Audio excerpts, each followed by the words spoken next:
And we are requesting more providers of insurance should be encouraged. The other one is about enhancement of operating environment. There is the issue of levies and taxes. Ukienda kwa mafuta, tunaona there is a lot of tax. So we are requesting how this tax can be reduced. There is also, to the related boards, there is the issue of decision making, like in TSA, county transport boards. There is also the issue of decongestion of the town. We are requesting all the stakeholders should be involved. There is the issue of speed governors. In fact, after every 12 months, we are being told the serikali in a demand we change a governor. And you see the cost of a governor, mara mingi inakuja around 20 to 30K. How do we, why are we wasting a lot of money? And the last but not least, there is this one is internal to the county government. There is Maboya bylaws. Like here in Nyeri, we are having a bylaw 1500 at Karatina, Nyeri 1500, ukienda Udhaya kunayo, ukienda Chaka kunayo, ukienda Narumoru kunayo. Our governor, why don't we centralize? We reduce these bylaws. There is also, we are requesting, I don't know whether we can get to be the county government. How can we be getting the circles? How can we be getting subsidies? Either from the national government or from the county government. There is the last one is the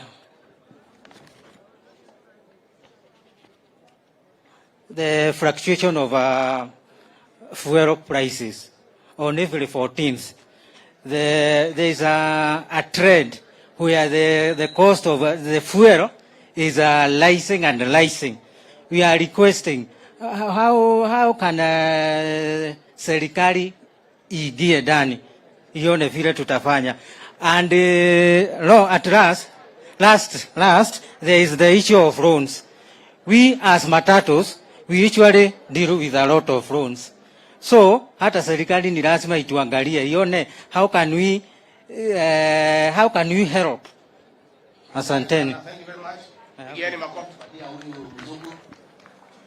Patia huyu mzungu. Ikifika kwa mzungu iko mkono mzuri.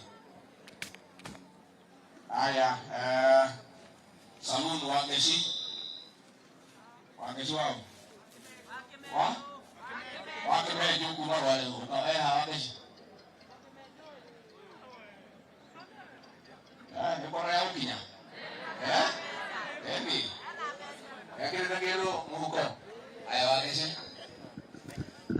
Naibu wa Rais, gavana wetu na wageni waliotutembelea, karibuni Nyeri. Naitwa Teresia Wageshi ama Wakimenjo. Kwetu ni hapa Nyeri na nitaongelelea kuhusu salon pamoja na vinyozi. Ya kwanza nitaanza na license. License zinakuanga juu sana na si mambo na governor, hiyo ni mambo kutoka na juu. Juu ni lazima ushuru uokotwe. Kila wakati huwa tunaongelea mambo na license juu COVID ilikuja. Na sisi kama wamama wa salon ama wasichana wa salon ama watu wa vinyozi huwa tunaungana, tunashikana pamoja, tunaingia kwa exhibition. Na exhibition, ukiingia kwa exhibition sio kama salon. Unalipishwa kutoka 6,000 mtu mmoja.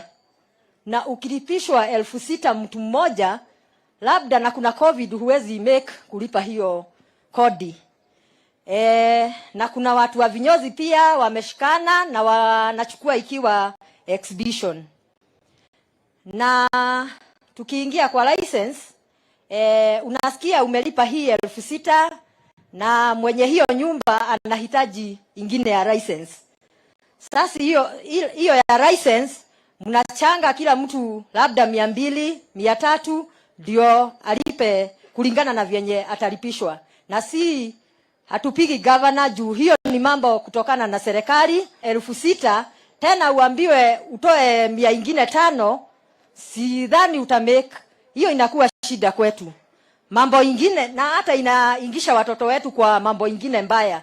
Juu nasikianga hiyo industry yetu watu wanasema sijui ni malaya wanakuanga huko, sijui ni nani wanakuanga huko, juu hawatuheshimu. Juu wengine wetu ukiona hujimudu kwa hiyo kazi unatafuta unakimbilia kazi ingine, na labda utapatana na mwingine akwambia twende tusimame pale tutapata pesa. Na sisi hatutaki hivyo juu tumesoma, na kama hatujasoma kuna mtu amedropia 8 na tunamfundisha anajisimamisha kama msichana ama kijana. Na ni vizuri juu mnasema hii bottom up ni ya kuchukua wale wako chini sana ndio wasimame. Sasa huyo wa kinyozi ndio wasimame, lazima umpatie ile biashara anaweza lipa hiyo license ama maji ama stima. Na hiyo tunashukuru gavana wetu juu alituevia kidogo akatuangalia juu ya COVID. Hiyo ingine ni mambo na products zenye huwa tunatumia. Kama kuna product tunatumia kama manywele, mafuta, kama hiyo unasikia avocado, ni sisi huwa tunatumia. Na hiyo mafuta inakuaga ya bei ya juu sana. Juu zingine zinatoka ng'ambo, badala tutumie zenye ziko huku kwetu, zenye zinatengenezewa hapa. Unasikia mwenye avocado anauza moja 20 bob. Na mimi hiyo avocado moja nitatumia nusu kwa mkebe moja ya mafuta. Na hiyo mkebe moja ya mafuta ni 300. Tuangaliwe hata sisi ndio ukienda kununua hiyo mafuta, hiyo ushuru wanalipishwa ikue chini, ndio hata sisi tusiingililie mambo ingine. Tuingie juu ya nywele. Juu ya manywele nayo unaona kuna hizi sasa watu wameanzana na hii manywele ya kushukwa kama hii yangu, wameingililia wig. Na hizo ni za ng'ambo, si za hapa. Sisi tungetaka kama ni ushuru ya hizo vitu za kutengeneza nywele zimee ianguchwe chini ndio warudie hizi nywele. Juu sasa wakienda ng'ambo sisi hatuna kazi, tutaenda tu kusimama kwa mitaa. Hiyo ingine ni mashini. Kama wewe deputy president tungekuambia utembee kwetu Nyeri town uonyeshwe na our governor mahali ananyolewa, na wewe unyolewe ndevu usikie venye anasikianga. Na hiyo kinyozi utapata kuna machine. Na hizo machine si mingi zinatoka huku, zingine zinatoka nje. Na ni kwa nini? Juu sasa hawa vijana wadogo wenye wana drop shule, tunaambiwa na serikali kuna mashule itafunguliwa. Ndio zimefunguliwa lakini hazina vifaa. Kwa hivyo akienda kuchukua hizo machini huko nje, ikifika huku itakuwa bei ya juu. Na sasa sisi hatutaweza kujinunulia juu itakuwa bei ya juu. Na hiyo mashini huwa inaharibika kila wakati. Kuna kitu kama blow dry, ukienda nayo miezi 3 imeharibika. Tungetaka sasa hizo shule ziko huku zipewe vifaa, ndio na sisi tununue hizo vifaa kwa bei yenye tunaweza jinunulia. Sio kupewa kila siku. Na hatungetaka serikali yako ukiingia ati unatupea. Hapana, tunataka hata sisi tufanye kazi na mikono yetu ndio tuinuke pamoja. Hiyo ingine ni house rent. House rent za huku Nyeri ziko na shida, na sijui kama ni hapa Nyeri tu. Hii serikali yako lazima ikiingia iingililie mambo na majumba. Juma nyumba ndio kila kitu. Kama mimi Wangeshi nikiambiwa Wangeshi enda uchukue kanyumba pale uweke salon, siwezi pata. Kwa nini? Juu mwenye hiyo nyumba amepatia agent, huyu agent naye anapatia mtu mwingine, wanachukua goodwill. Sasa ukiniambia nilete 800k nitatoa wapi? Siwezi pata. Na bwana governor hawezi ingililia juu hiyo sio kazi yake. Hiyo ni kazi ya serikali kuu kuangalia watu wako chini sana. Na kama mnatutoa chini, mtutoe tupande pamoja. Hiyo ingine ni mambo na garbage collection. Sisi ni watu wa usafi. Juu sasa ukiingia kwa salon, huwezi ingia kwa kinyozi yenye inanuka, iko na uchafu ama iko na vitu zimeanguka. Lazima ukue na mahali pa kupeleka hiyo garbage. Na garbage sio mbaya, Lakini Deputy President, ukiingia kwa serikali yako, tutafutie kiwanda moja ulete hapa kwa Nyeri ya kurecycle garbage, na utaajiri watu wengi sana, watoto wanatoka shule ili wakuwe pamoja na sisi, na pia sisi tukue wasafi. Asanteni.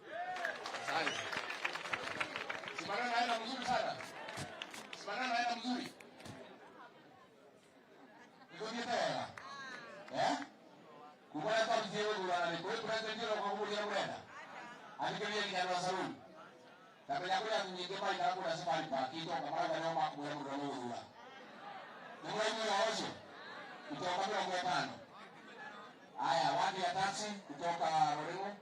Hapo wapi jamaa huyu wa taxi? Joseph Paleni. Wewe huyu ya taxi. Na wewe UDA pia. Haya. Paleni. Kwa ufupi, one point.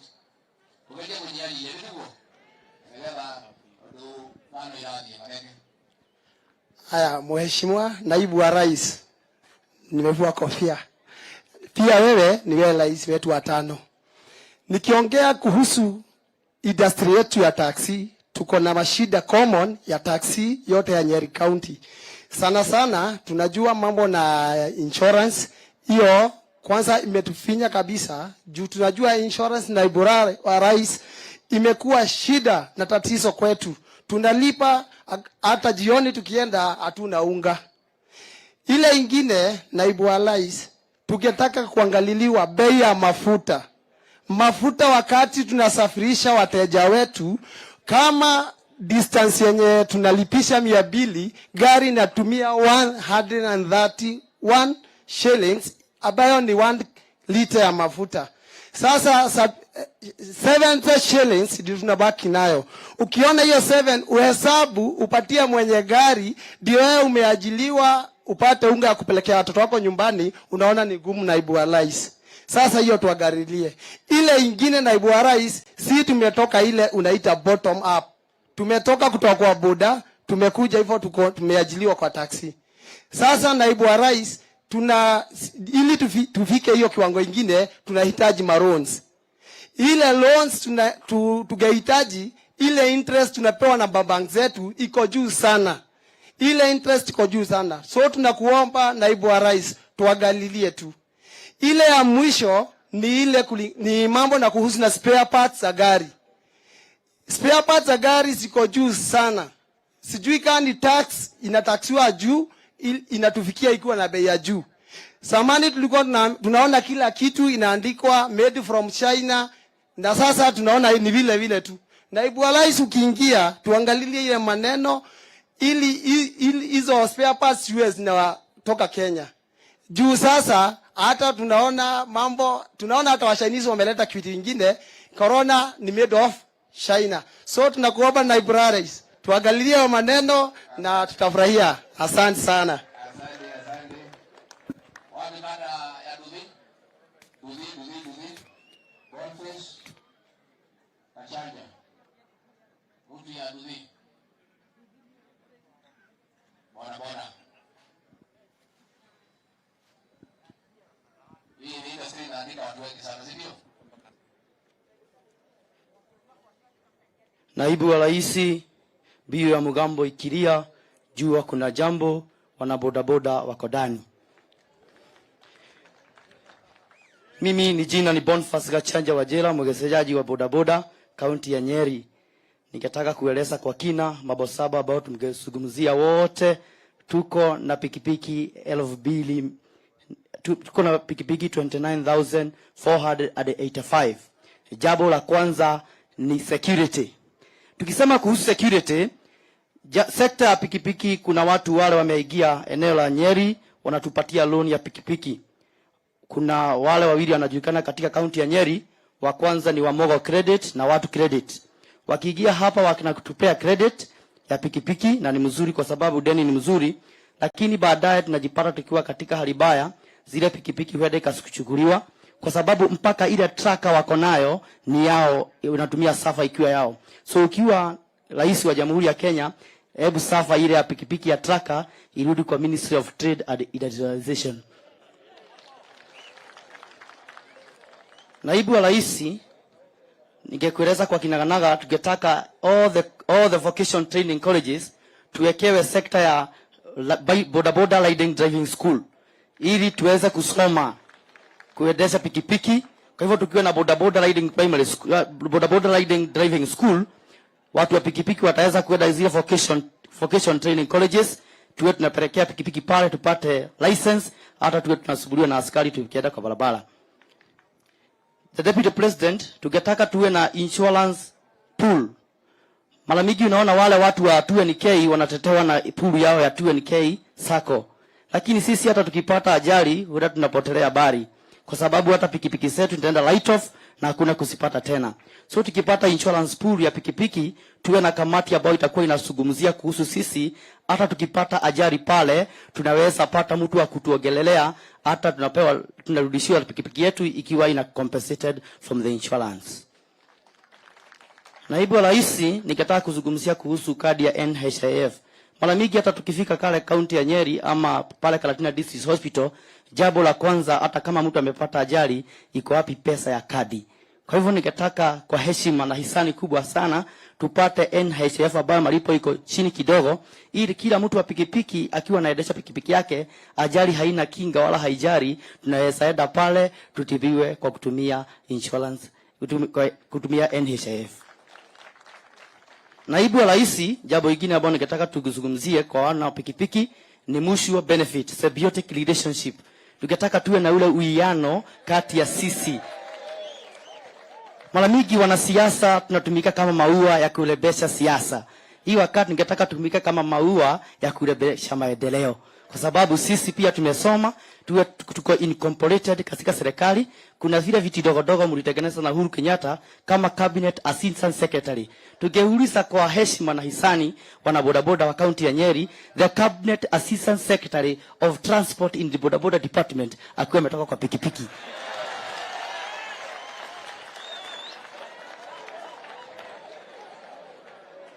Naibu wa Rais, kwa hisani ya watu wa pikipiki katika kaunti ya Nyeri, ningetaka kukuelekeza kwa kinagaubaga, ningetaka tukue na ile county inatupea responsibility kidogo.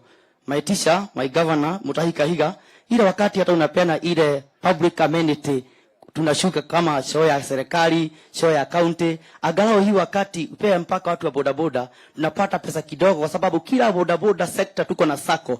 Ili ile pesa kidogo tunapata management kama ya public amenity, it can be included in a sako, making our sako grow tremendously. Mr.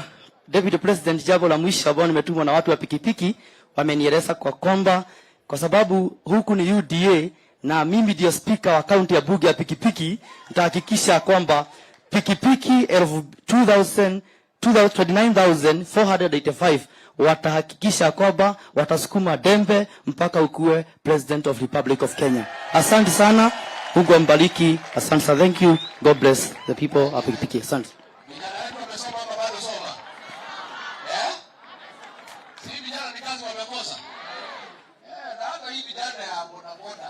Tunauliza hata polisi ukipata huko barabara tunawapatia heshima. Wengine hata wamesoma kuliko nyinyi. Ni kazi wamekuwa? Adimu. Haya. Saidia nguo. Hapo na degree huyo. Huyo hapo na degree. Basi. Anasema anafikia kazi. Atoka kwa boda. Haya, zikupa hapa. Haya, watu ya sekta ndio tumalize mambo ya transport sector. Transport sector. Hayo mwingine kwa boda. Kuja basi. Kadia yeye. But don't repeat what you said. Yes. Okay. Asante. Naibu wa Rais, Mheshimiwa Deputy President wa Republic ya Kenya. Kwa majina ni Stephen Monene, Chief Whip wa bodaboda. Ni mimi tu niko nje ya bunge tukiwa na Mheshimiwa Kang'ata, lakini yote ni sawa. Ile kitu tungetaka kuongeza kwa wanabodaboda, kama last year wanabodaboda wote Kenya mzima tulichangia bilioni 300 kwa tondo cha serikali. So hata sisi tungependa kama sisi ni revenue tunachangia kwa hizo pesa, hata sisi tuone hizo pesa bado zinarudi kwetu, sababu Your Excellency, sisi kama wanabodaboda tumebaki nyuma sana, upande wa serikali kuu na upande wa serikali ya county. Sina mengi ya kusema sababu umeelewa na rafiki yangu amesema. Hiyo kitu kingine tungetaka sisi kama wabodaboda kumshukuru Rigathi Gachagua, na tulimpea jina kama Rigathi wa Nduthi, sababu Mheshimiwa Rigathi Gachagua ni MP Kenya mzima mwenye ako na kazi gumu sana. Ati ni MP Mathira, ni MP Nyeri na ni MP Kieni. Ndio maana tulimpea jina Rigathi wa Nduthi, na kwa ukweli tulimuona mahali na bodaboda. Kwa hivyo hata unajua Waswahili wanasemaga palipo wasee hapa haribiki neno. Kwa hivyo hata Your Excellency ukitufutia huyu mzee Rigathi akuje hapa karibu na wewe, hata sisi tutachukuru na tuseme kweli umetufanyia mambo kama wakazi wa Nyeri. Asante sana na God bless you, our fifth President of Republic of Kenya. God bless you sir. Asante. Lakini watu ya Nyeri na Kieni, kazi yenu nimebaki mwezi 5, mjipanga. Unatafuta mfanyikazi? Watu wake ni meya. Nimeosha jambo tu wawera. Nini nogeta nukumta yanyu? Nimeosha jambo tu wawera. Aya mela ineno. Yadu Nyeri County. Nimeosha jambo tu wawera. Mtafuta mfanyikazi yenu. Mimi nitasimamia nyinyi mwezi 5, lakini mtafute mfanyikazi.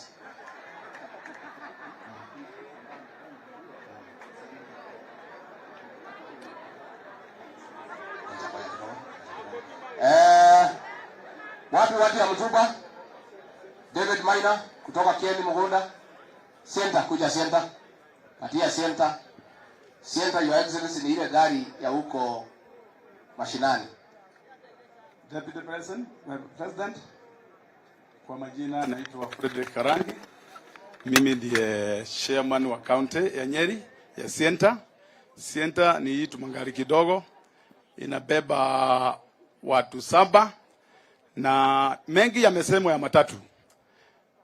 Na ile sasa imebaki ningesema ni license ya hiyo magari. Hiyo Center iko na logbook ya watu 7. Lakini ikienda kupewa barua inapewa barua ya watu 4. So inaitwa tax kama hii gari ya kawaida ya tax, lakini hii inabeba watu kama matatu. So tungekuomba utusaidie hiyo gari iwe legalized na ikubaliwe kubeba kama matatu ya kawaida, kwa sababu already ilikubalika na iko Kenya yote. Mengi yamesemwa sana, na ile ingine ningesema ilifanywa na mheshimiwa wetu Rigathi Gachagua. Wakati hizo center tulikuwa tumeletewa shida sana na serikali, ikasimamishwa. Hata kama sio yeye hatungekuwa na center Kenya hii. Na alisaidia sio Nyeri peke yake, kwa sababu ni Kenya yote, Kenya nzima, kwa sababu center ziko Kisumu, siko Western, siko wapi, na ikakubaliwa kufanya kazi. Kwa hivyo mheshimiwa, vile umetufanyia ni asante, tumechukuru, lakini utupatie hiyo iwe ikubaliwe kubeba watu. Asante sana. Asante. Salimia Deputy President hapo.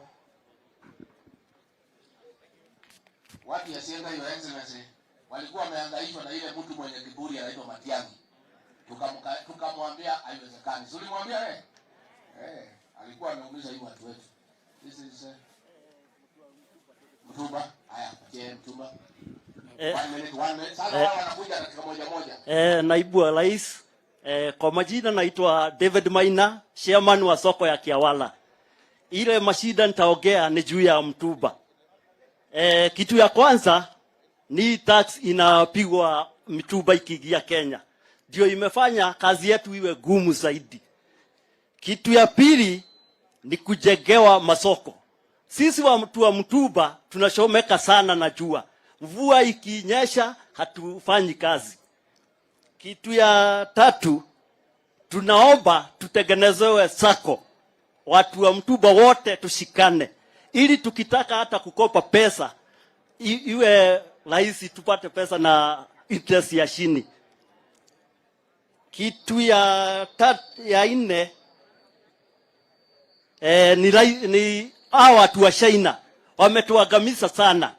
Wao wanauza mtumba, tunaleta mtumba, wanauza na retail badala ya uze na wholesale. Sisi tunaomba ukiingia juu unaingia hawa watu wauze na wholesale.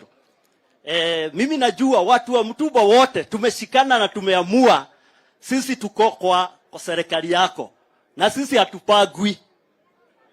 Mungu akubariki mheshimiwa. Haya, asante mke mtumba. Tuko na hii watu ya vinywaji ya wazee ile wanakunywa ndio watafute usingizi. Na si makosa. Mbona wasikunywe mingi, si ndio? Vincent Jogona. Jogona.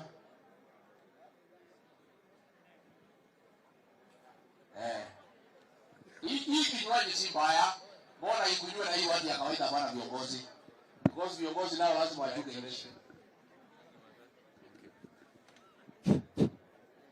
Habari ya wananchi.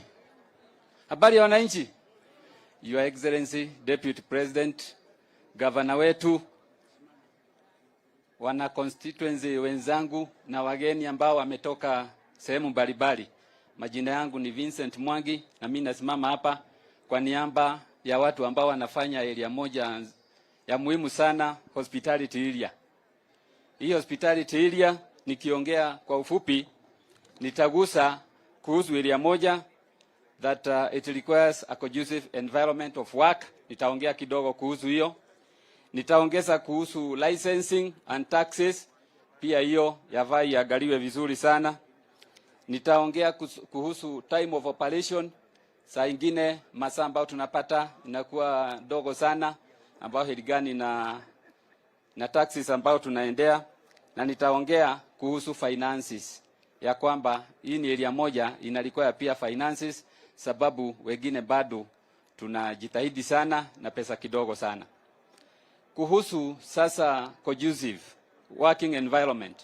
Sijui ni kwa nini Your Excellency hii mahali huwa inaangaliwa kwa njia ambao si halali sana. Yet sisi ni watu ambao wanafanya biashara halali, tunalipa licenses, chenye kinatumika ni kitu moja isipotumika katika hii inchi, mastress itaua wazee, itaua hata watu wengi sana. Sababu ukishafanya kazi yako kabisa kwa bidii, yafaa upate mahali ya kupumzika. Wakati wa COVID kwanza sisi tumefinyika sana. Sababu badala ambaye wako kwa authorities wakae chini wafikirie hii sehemu tutaingia namna gani, ndio pia tusidhurumishe pia huyu ambaye anafanya hiyo area. Tulisahaulika kabisa kama sisi ni watu ambao hata hawana watoto wanapeleka shule, hata hawakuli, hata hawalipi nyumba. Kwanza hata nataka kushukuru makoti yetu sana, sababu wasichana wengine wetu ambao ndio wanafanya hizo areas za hospitality zaidi, bus and the rest of it, walipokosa kazi sababu kufungwa kabisa, kufunganishwa badala ya kupangiwa. Wengine wao walipata shinda sana kwa kuhaso zile areas kama za rentals, wakitafuta jinsi wataweza kusaidika kutoka kwa marafiki. Wakishikika huko ndio hao wanapelekwa kotini ati sijui ni nini inaendelea. Makoti yetu ilifanya vizuri sana, ilifika pahali ikawaelewa, hata walikuwa na waachilia huru kabisa. Na hiyo ni kitu mzuri sana. Kama majaji walikuwa wana huruma, kwa nini serikali isihurumie sisi? Kwa nini tusiangaliwe na jisho inayoangalia biashara zingine? Asante sana kwa gavana wenu, kwa gavana wetu, tafadhali wetu, sababu ni gavana wangu.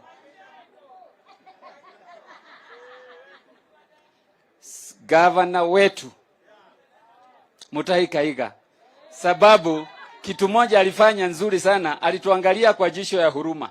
Akasema tutalipa half license mwaka huu.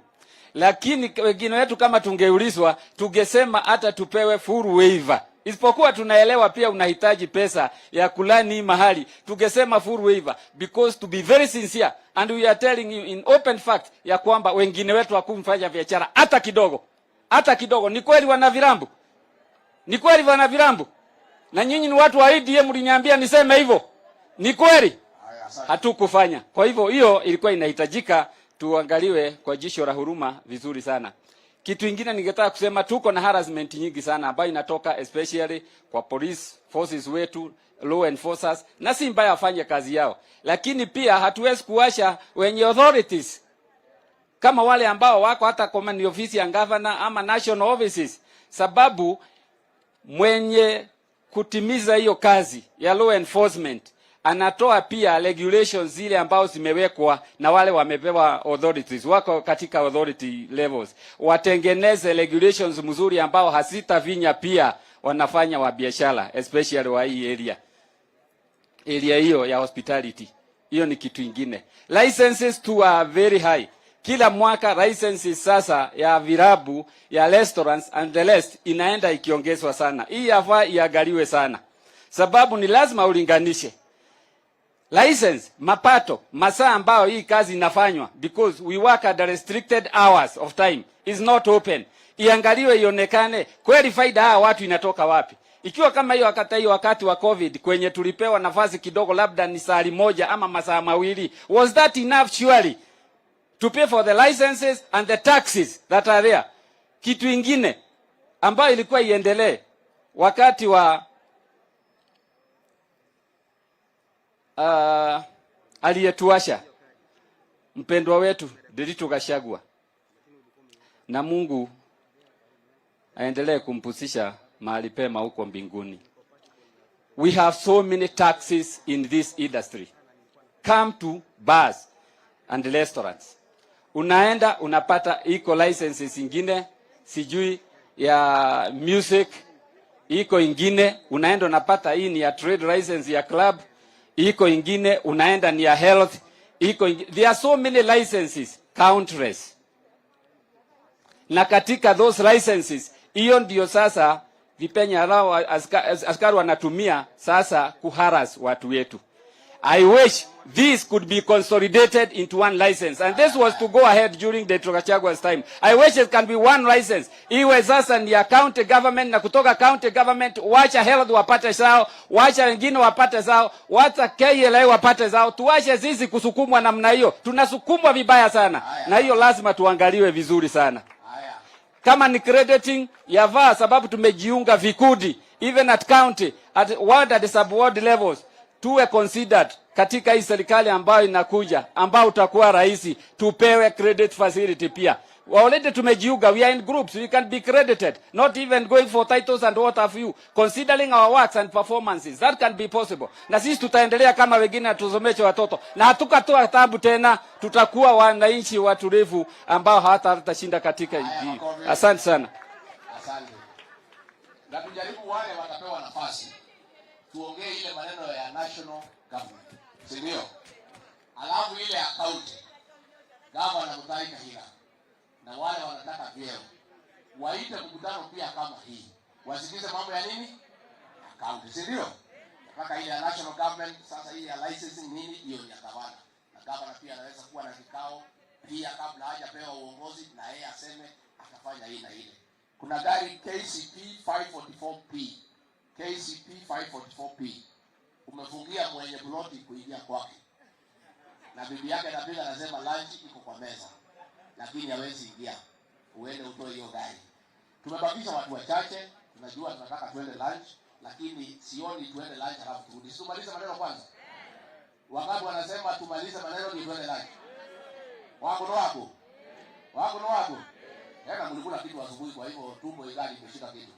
Kwa hivyo si mbaya. Tulikuwa tumeangalia hapo maneno tunaweza kaa. Market ya Ware market, that is Nyeri town. Tuko na Joseph Rua, Nyeri town. Okay. Na fuate Mase wa Mai akaribie, ndio tukimaliza. Thank you governor for the guidance. Karibia. Mama karibia. Hii. Wewe roho. Sio na hiyo kwa hiyo ndio umeenda. Ndio kwa kale hiyo nayo. Yuka kaudo. Haya, relax. Wao wamesema lazima useme kitu. Uwezi kuwa umeenda na mwana hiyo kwanza kusema kitu. Thank you Mheshimiwa Rigathi Gachagua. God is good all the time. Mheshimiwa Naibu wa Rais, gavana wetu Mutahi Kahiga, mimi ni Joseph Lua, chairman wa Hawker Store na masoko ya hapa town. Sisi mashida ni mingi, lakini bado tunang'eng'ana naye. Saa ile tunasikia ukisema serikali yako itabuni pesa kiwango fulani itasaidia mtu wa soko, sisi tunaomba na tunapiga magoti, tunasema haleluya, wewe ni kama Musa na Mungu akuguse na kuwekee hiyo ndio sisi watu wa soko agalau tuone kama tutajiondoa kwa huo maskini. Mara mingi mimi nilikuwa nikiuliza kwa nini nilikuta mama yangu akifanya kwa soko na bado ako kwa shida. Ni kwa sababu alikuwa anafanya kazi ya soko ili apigane na umaskini na aweze kunilea. Na mimi pia wakati nilimaliza masomo niliingia kwa hiyo soko. Sasa saa hii kama kuna sekta imeajiri watu wengi ni sekta ya masoko. Na hiyo sekta inaajiri kwa sababu Kenya hii hatuna makazi. Sasa mimi ningekuomba serikali yako ikiingia, na kwa sababu itaingia, angalau itengeneze village industry. Juu watu wengi hawatakuwa wakikimbilia kwa masoko, watakuwa wakiajiliwa kule mashinani. Sasa na wale watakuwa kwa soko tutakuwa wachache. Saa hizi ukiuliza gavana Mutahi Kahiga atakwambia kila soko ikimalizika inakuwaga na vita hapa na mng'eng'ano kwa sababu hakuna makazi. Ingine ningetaka tuweke modern ya soko zetu, na gavana na hapo atatushikilia na kisaidio na naibu wa rais na serikali yake ile itakuja, kwa sababu itakuja. Ni kila soko iwekwe sako. Kila sako ikuwe na sako. Ili kila sako kila soko iko na wafanyabiashara chini ya 500 kwenda juu. Ili tunakopa pesa zetu kwa hiyo soko yetu na sisi tunapata dividend kwa hiyo soko yetu. Sasa hapa ningekushukuru utatushikilia kama wafanyabiashara wa masoko. Ingine ya mwisho tutakuwa tukiajiri hata youth wale wanamaliza masomo wakuja kwa soko. Sisi hatuna shida na kulipa revenue. Tunajua kulipa ushuru ni kujitegemea. Sisi tunataka kuinuliwa. Na hizo pesa Mheshimiwa Naibu wa Rais, wacha isipitie kado, wacha sikuje kwa hizo soko direct kwa sako hizo. Na ni hayo tu, shukrani na Mungu akubariki.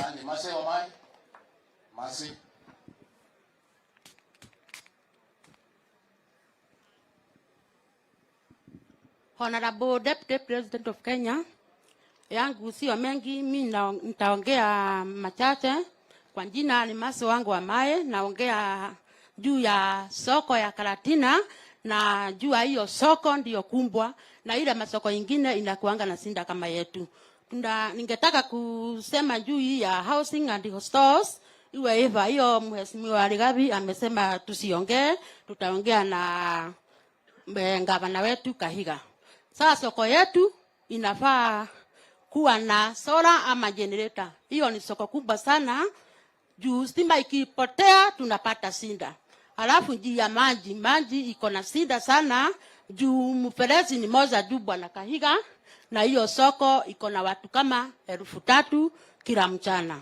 Sasa hii ingine nitaongea ni juu ya market fee. Juu mtu akigonjeka anatoka kwa soko anaenda nyumbani. Sasa ukirudi unapata hii store yako inakuwa na iko na deni. Sasa tunataka hiyo maneno iwe inaangaliliwa na wale watu watakuwa wamechaguliwa. Alafu ningetaka kuongea juu ya vijana wale wanamaliza shule.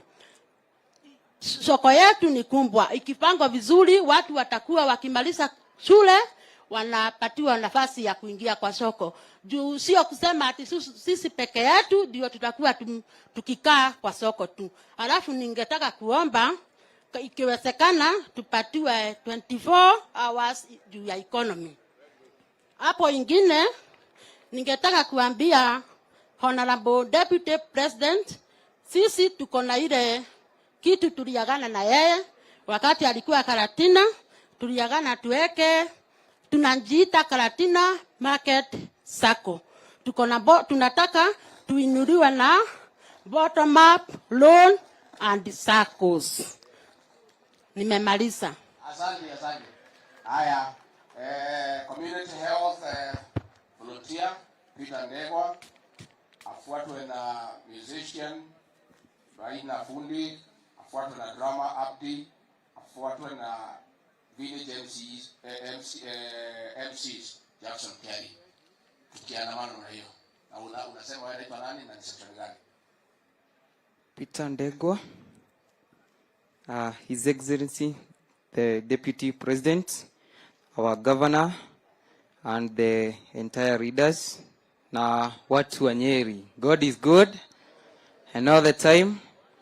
Itago Peter Ndegwa, toka Udaya Sub-County. I'm the chairman of the Community Health Volunteers. Ado Udaya Kanado within Nyeri County. Tuheirwo program itago UHC. Githetigo ndoito. UHC yari iteithagie muingi wa Nyeri. Niguo. No ni muwi twahetwo niki gitumi. Twahetwo ni tondu wa gukorwo ni tugumirwo ni mirimo maingi muno kana mirimo iria itagwo non communicable thiini wa matura maitu. Na nikio kuheo kwayo kwari guteithia county kumenya maundu macio. Na no tuku request mutongoria witu governor athina mbere na guput agenda yo nigetha CHV othe mekirwo thiini wa payroll, andu acio matige gutuika volunteers, matuike workers a Nyeri County. Ni tondu andu acio ni marutaga wira muritu muno wa guthii matura-ini maitu, na makiri ihinda riri kuri na ugwati wa murimu wa COVID.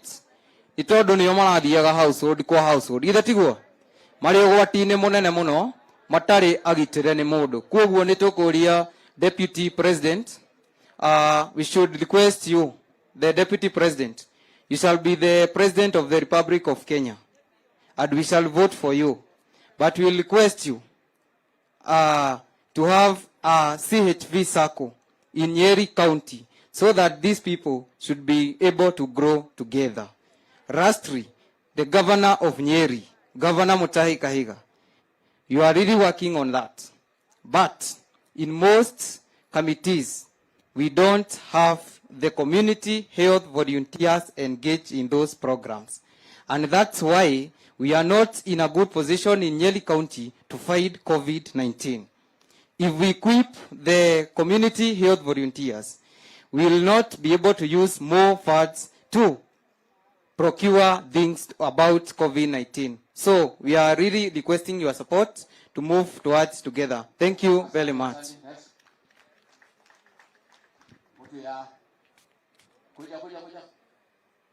From which section? Haya. Musician. Your Excellency Deputy President William Samoei Ruto, our incoming President, Nyeri County Governor, Honorable Mutahi Kahiga, Honorable Rigathi Gachagua, Honorable Mukami, and all honorable guests. Mimi naitwa Simon Maina, nawakilisha wasanii wote wa Nyeri County. Nawakilisha organization ya wasanii zaidi ya 3,000. Na sisi tuko na shida kama wasanii, na kuna mambo tumefanya. Sisi ndiye wa kwanza Kenya kuwa na license inaitwa Content Service Providers, yenye juu tuliangalia shida ya wasanii. Wamekuwa wakifanya makerere, lakini wanafanya makerere juu wanategemea watu wengine. Sisi tukaona tujitegemee, tukatafuta hiyo license, na iko expensive sana. Communication Authority wanatulipisha 100,000 per year, na hiyo tugeurisa kwa serikali yako, kwa sababu tunajua utachukua hii serikali. ituodore iwe na package ya service providers yenye itaodoa hii license ya content service provider, hii license ya USSD. Wasiwe wanashikanisha USSD na skiza code. Skiza code iwe ni package yake, isiwe ina uganisho na hii license ingine juu inakuwa expensive. Na mambo ingine nimetumwa na hawa wasanii 3,000. Tuko na sako inaitwa Modern Kasha. Wameniomba nikuambie wewe ndiye utaraunch hiyo sako. Kwa hivyo hiyo tumekuomba wewe ndiye utaraunch hiyo sako. Kitu kingine tungeomba ni representation. Serikali yako iwe na msanii mwenye ataakilisha wasanii wengine wenye wako kwa at county levels. Juu wasanii wanakuwa kwa county levels, lakini kuna wengine wanakaa kule Nairobi wakisema wameakilisha wasanii at county level, lakini hatujawatuma. Sisi tunapatwa na shida tukiwa county. Sasa hawa wasanii 3,000 hata zile pesa 100 license tunalipa 100,000. Na kuna kitu moja nilikuwa nataka kusema, mambo ya representation. Serikali yako tunataka itupatie CS mwenye ataakilisha wasanii. Juu hatukuagi na representation. Hata zile 100 milioni 100 president alitoa silikuliwa na hao watu wa hard checks, zilipotea. Sisi Nyeri hatukupata kitu, hatukupata shilingi hata moja. Hiyo yote ilikuliwa, hatukupata pesa juu hatuna representation nzuri. Kwa hivyo tungekuomba utupatie CS mwenye atakuwa na implement policies za wasanii wa Nyeri County, na performance tuwe tunaakilisha hata national levels.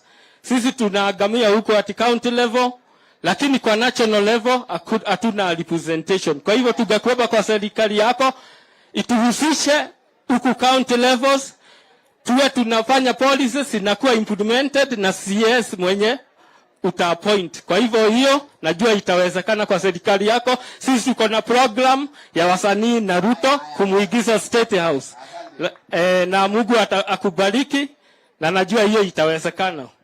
Kwa hivyo utushughulikie. Na hiyo ya sako tumekuomba utusaidie. Hii watu ya hadi shilingi wamehangaika watu wengi. Sio wewe na sisi peke yake. Hata hii wasanii wamehangaishwa na watu ya shilingi. Si pesa yao ilipotea. Na minister wa wasanii anatoka hapa na iko mchero. Tunajua mchero wewe. Uhuru akienda nyumbani ujue pahali utapitia. Pesa wasanii unaturudishia. Ile unapatia watu ya hadi. Dramatist. Haya, endelea. Your Excellency, the Deputy President, our faith, first of all, happy Valentine's Day. And I wish to tell you that we love you so very much. Tunakupenda from the bottom of our hearts. Now, I'm Grace Kagai. People from my area call me Gadaya Mokoro Waine, and there is none other apart from me. So I'm from Sky Art Productions, under the patronage of a very super speaker, who is also our incoming MP, Mr. John Kagusha.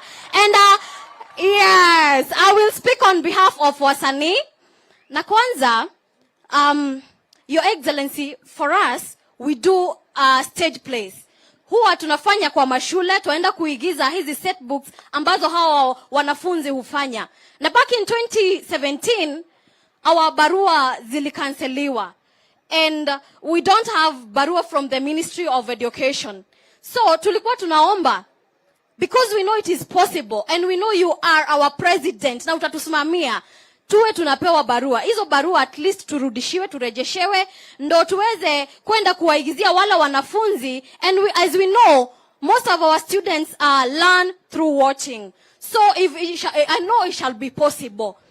Another thing is about our content creators, who are also us. Kwenda ku-advertise our contents online, kufanya online jobs. Tunaomba Ministry of ICT, the regulations at least zipunguzwe na tuweze kusapotiwa so that we can employ as many youths as possible. And Your Excellency, sir, if you can remember back in Othaya, sisi ndo ile group iliku representia ile poem ilikuwa inaitwa Hustler for Hustler. Hustler for what? Na sisi ndo mahasla wale original. Tunasema hivi, Your Excellency, because it is possible and our youth wanapotelea huku nje na wako na talanta. Tafadhali, tuko na culture center iko hapa Nyeri. Na tunashukuru our governor because you made that possible. Tulikuwa tunaomba it shall be possible to equip our culture center ikuwe kama theater. Nyeri tukuwe na theater yetu, so that we shall be proud of what we are doing, and we shall also be holding inter-counties cultural festivals. Ndio tuweze kuwakilisha county yetu, tunaenda exchange programs za county. Tulikuwa tunaomba pia kwa hiyo cultural center, it shall be possible tuweke studio yetu. Ndio hawa wanarika wetu, wengine wetu hatuna pesa ya bundles. Tunaenda huko, tunafanya tukifanya content creation, tuna post, tunafanya nini na kukuwe na free wifi. So that we are tukuwe tumewezeshwa, si ndio? Haya, kabla nimalize Bwana Rigathi Gachagua. Tuge modo muradhime neke. Modo muradhime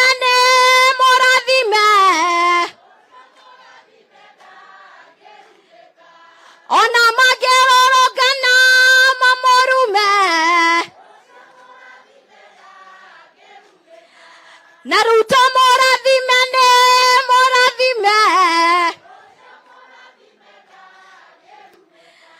ona maroro gane mamorume.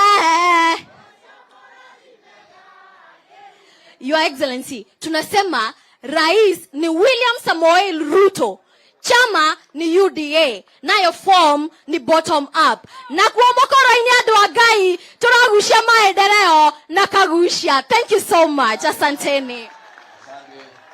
Haya, tuko na Kiama on behalf of my MCs wale wa huko vijijini. All the village MCs. Yes. Okay. Kitu ya kwanza ni salamu. Si ndio wananchi? Ruto Ruto. Sisi tunajiita kama wanasema. Sema it means Swift Events Masters Agency. Hiyo ndio chama cha ma-MC. Sisi yetu hakuna A, ni MC. MC. Yes. Sisi kama ma-MC, sisi hatuna mambo mingi. Ile kitu tuko nacho, we are not recognized. Mheshimiwa Naibu wa Rais. For example, tuko Nyeri. Tuko mkutano wa watu wa Nyeri. Hakuna MC amefanya kazi hapa. Hakuna amegusa microphone. Hakuna mtu amefanya kazi hapa. Mimi nasema mambo ya kazi. Siku ingine tufanye kama vile Mheshimiwa Gachagua anatufanya pale Madera. Akiwa na mkutano anasema mimi naenda Kericho, anaita mtu MC kutoka Kericho.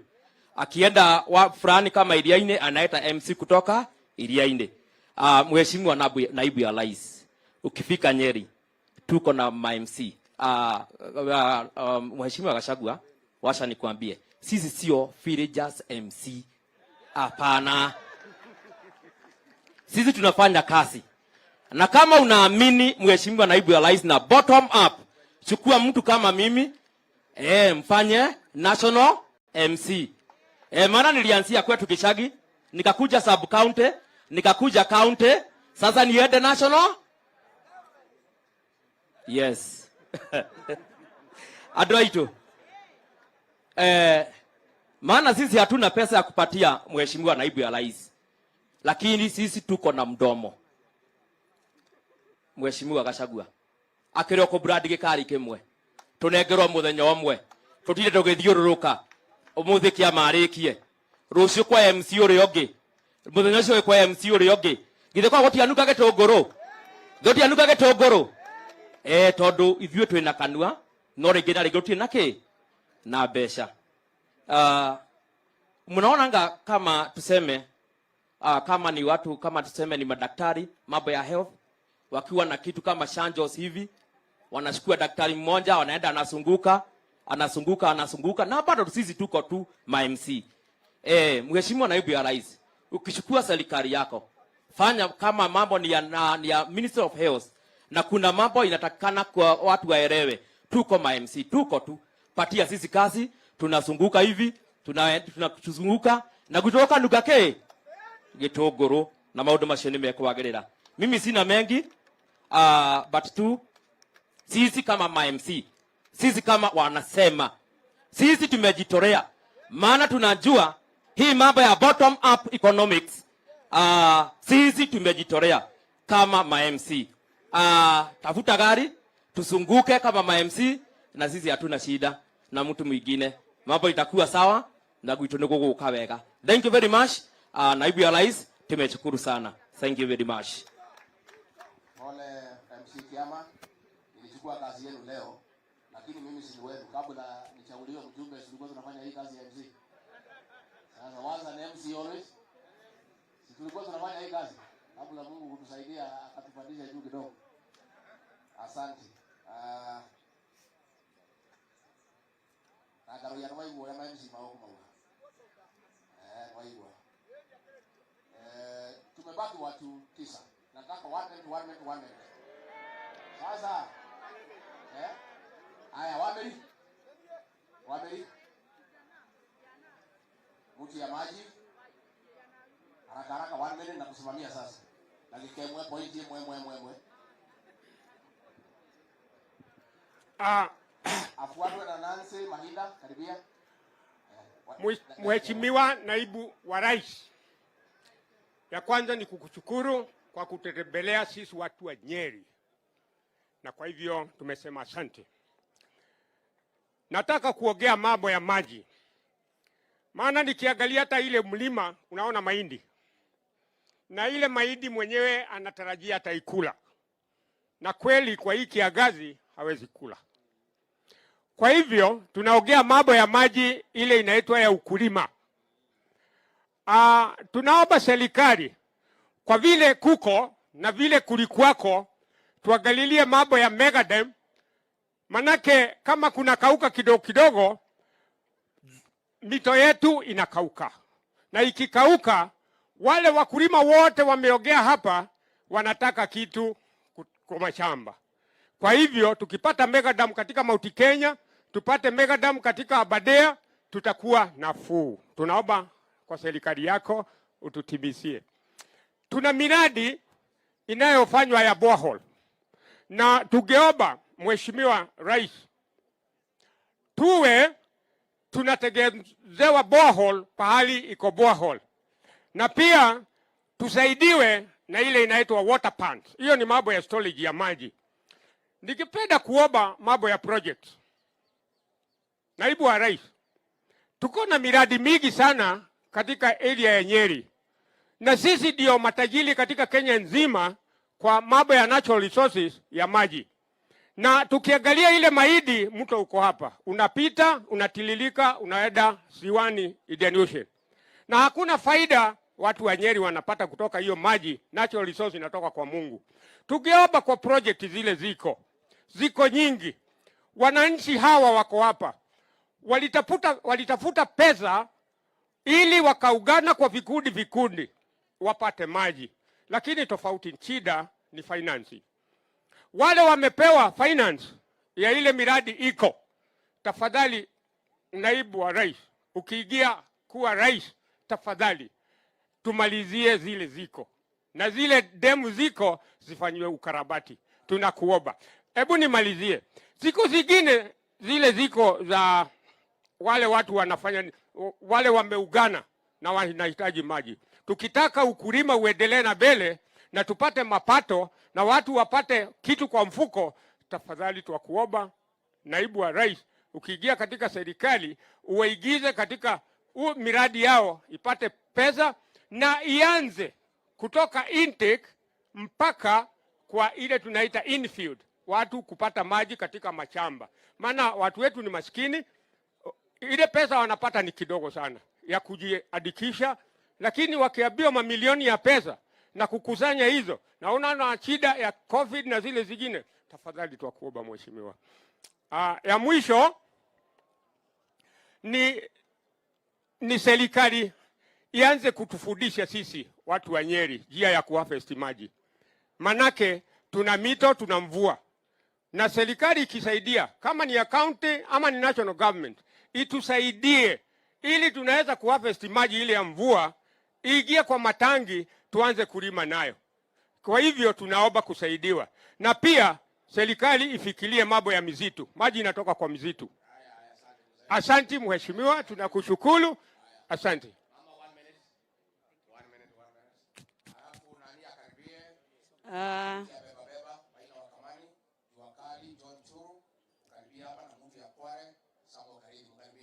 Let me start this way. As a result of the siege, the food shortage in the city was so severe that a donkey's head cost 80 pieces. 80 pieces of silver, and half a pound of dove's dust cost 5 pieces of silver. Your Excellency, Honorable William Samoei Ruto, our 5th President, I'm humbled to start before you to present our case. This is on water. I want to add on what my friend has said. As you all know, excuse me, members, let's all listen. And it's good that this is the last, maybe the last one we are presenting, because water is an all-round resource that is covering each and every sector that we've talked about here today. And without water, nothing can go on. Isn't it, good people of Nyeri? So, if we don't address the issue of water in a very good way, we may end up even having very poor people.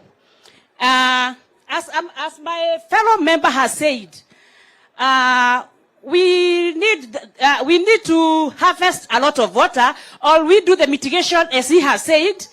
And the mitigations that we can do, first of all, is we could check with our national budget. So we were requesting our president to be that in the national government, 1/4 of the national government to be pumped into the water project or anything to do with water. For example, if we have 3 trillion as the national government, and I know if you want to succeed, you have to work with the numbers, not just by mouth.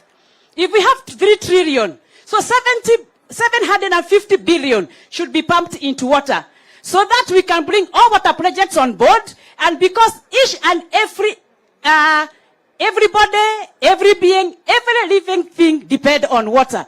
And without water, there's nothing much we can do. And maybe after we pump the 1/4 budget into water, we can mitigate the water problem by, as he has said, increasing our storages, by building mega dams, as you had promised sometimes during our last campaign. We are very patient people. Even today, we still wait for the mega dams. Hatuja kufa roho. We are still waiting for the 5 mega dams that we were promised during our last campaign. We can also collect the running water by using the water pans, and also most of us here, each and everyone has a roof, so we can use the harvesting water by having water storage tanks. As also he has said, we can also mitigate by having boreholes. Also, we can also use irrigation water. Okay, in farming, we can use the new technology. We can use the new technologies in farming. like using the drip irrigation and using the new technologies and even the greenhouses. If all of us, every one of us is given a greenhouse, we can be fairly food secure. If each and everyone is given a greenhouse, we can have food security and never have problems with food. The other thing is,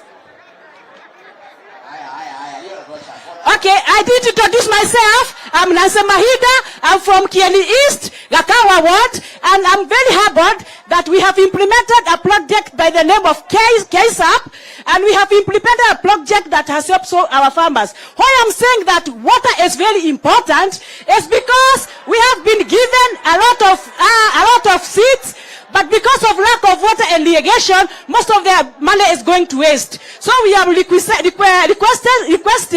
that we should be helped on the side of water.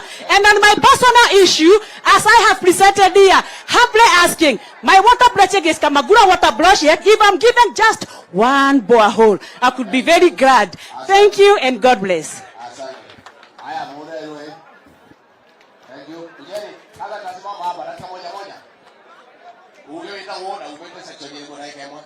Thank you very much. The Deputy President of the Republic of Kenya, all protocols observed. Mine will be short and precise. Nataka kuongea juu ya watu wa Meru, Your Excellency. Watu wa Meru ni wale watu wachuuzi wanachuuza kwa barabara. Wale wanatandika kwa barabara. Wale ambao wanawafuata. Tumeongea mambo mingi ya pesa, lakini watu wa Meru watapata pesa namna gani kama hawana license ambao wanapewa kwa barabara? Tumeongea mambo ya kupewa loan. Tukipewa loan, tukienda kwa banki kuchukua loan, tunaitishwa logbook ama license. Mimi nitatoa license wapi? Nitatoa logbook wapi ama title wapi? Kama Your Excellency uko na hakika ya kwamba tunatoka chini kupanda juu, washa tuokodoka katika mambo ya mkoloni, sababu logbook ni ya mkoloni, title ni ya mkoloni. Tukuje katika mambo ya modo kwa modo, one by one, na kugarantii unanigarantii. Jambo lingine na ni la mwisho, serikali yako hatutaki kwenda kwa bank kuchukua maloni. Tunataka serikali yako itege kiwango fulani cha pesa inaleta kwa sako, kama ile sako mimi naongoza inaitwa Mialelo, na uko na deni letu Your Excellency, na molahamu kama atakujulisha kwamba mwezi wa 3 tunakuhitaji. Ileta kwa hizo sako, tunaenda kupale kukopa, tunagarantiana na mambo itakuwa sawa sawa. Thank you very much and God bless you.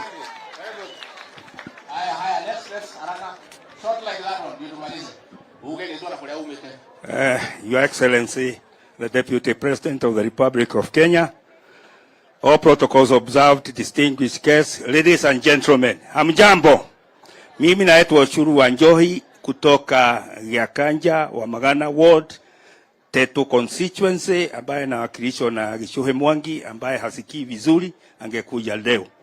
Mimi nazungumza mambo ya jua kali. I'll be very brief. Jua kali ni kubwa sana, iko na mambo mingi, lakini shida ile tuko naye sana ni kodi. Taxation imekuwa kali kiasi, ukienda kununua material bei ni kali, ukienda kwa sitima bei ni kali. Hata ile biashara utafanya utapata pesa kidogo, hata budget ya mwezi huwezi kuitimiza. Kwa hivyo imekuwa shida, hata watu wanafuga mabiashara. His Excellency the Governor knows very well. Watu wanahama kwa mabiashara, wanaenda kutengeneza viwanda huko nje sababu hawawezi kulipa rent. Tukisaidiwa hiyo, Mheshimiwa Rais, tutafurahi. Thank you so much.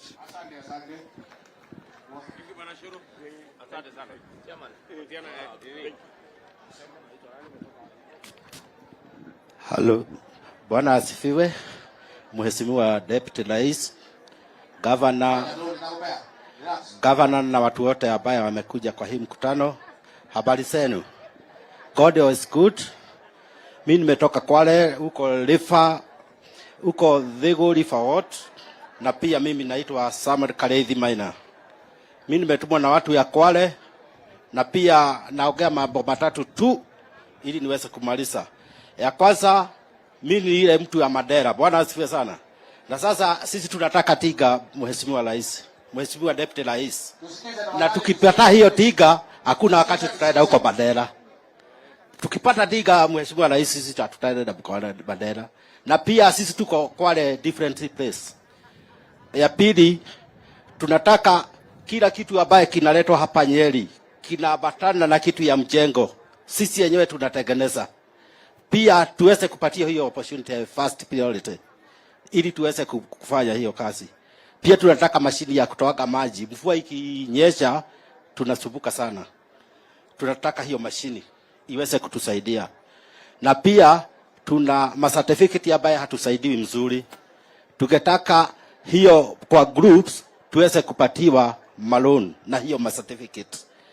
Ya mwisho namtolea shukrani kada ya wela. Bwana asifiwe sana.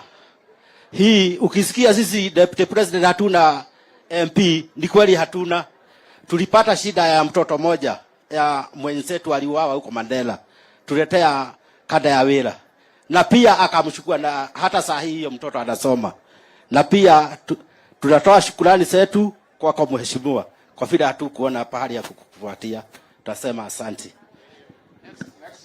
Dakika moja tumebaki hawa tu, alafu tutakuwa na ya mwisho na mkubwa ya walimu atoe mambo ya walimu na CBC na nini. Itakuwa ya mwisho. Hawa 1 minute. Naibu Rais, waheshimiwa, nawasalimu katika jina la Bwana. Kwa majina naitwa Daniel Tombo ama chairman wa Beba. Mimi ndio bogi la shida. Mimi naongelea ya kwanza, kila mbeba wa mkokoteni hana lake.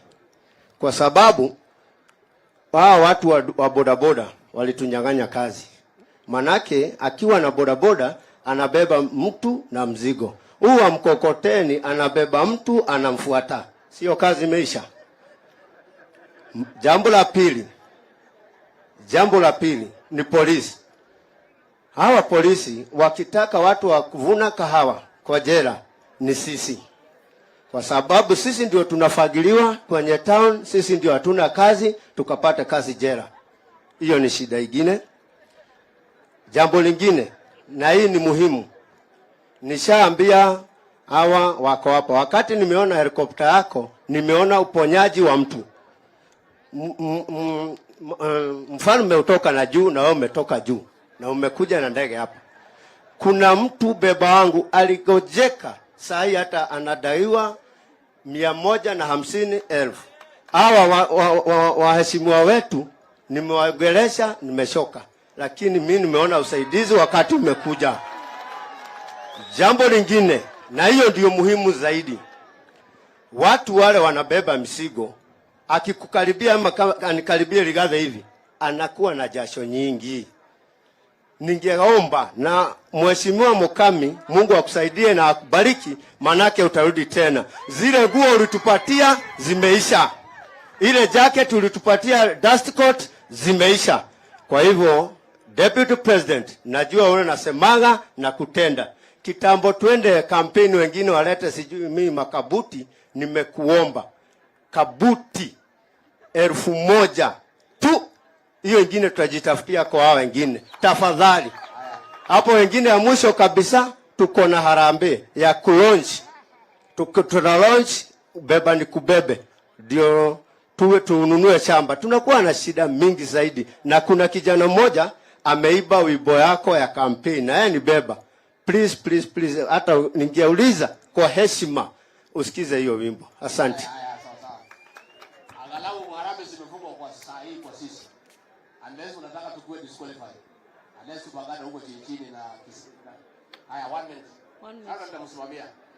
Our Deputy President, our Governor, all protocol observed. At the elected MPs, at the women rep who started with the women lead, Ruto, Bwana Gachagua, I salute you.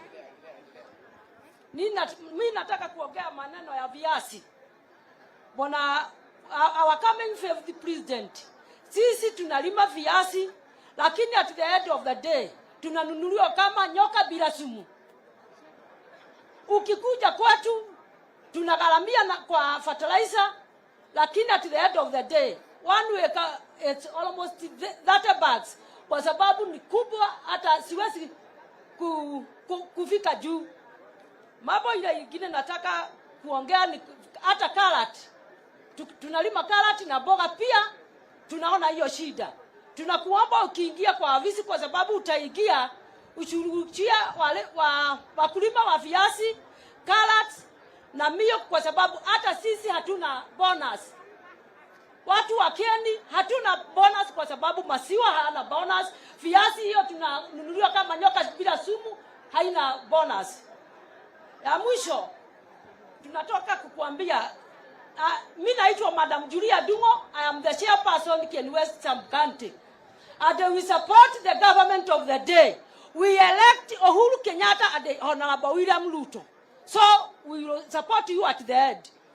Tunataka kama akina mama wa Kieni, tunataka one car, because Kieni is 52% of Nyeri County. Blooded akina mama na William Ruto. Ya mwisho akina mama wote wako kwa CRB kwa sababu ya COVID-19, wameenda kwa Tala, Mshwari, KCB. Akina mama wote wameniambia ukiingia uwatoe kwa CRB. Ya mwisho nataka akina Rigathi, akina Narok, I want to give you a piece of Bible so that when supporting William Ruto, you will read it. 2 Samuel, hata wewe William Ruto adika. 2 Samuel, chapter 21 from 1 to 10. The second readings will be Joshua 9 from 1 to 27. We as the Nyeri people, we will not elect a leader so that we can have 3 years without rain. We have to fulfill the covenant our president gave us.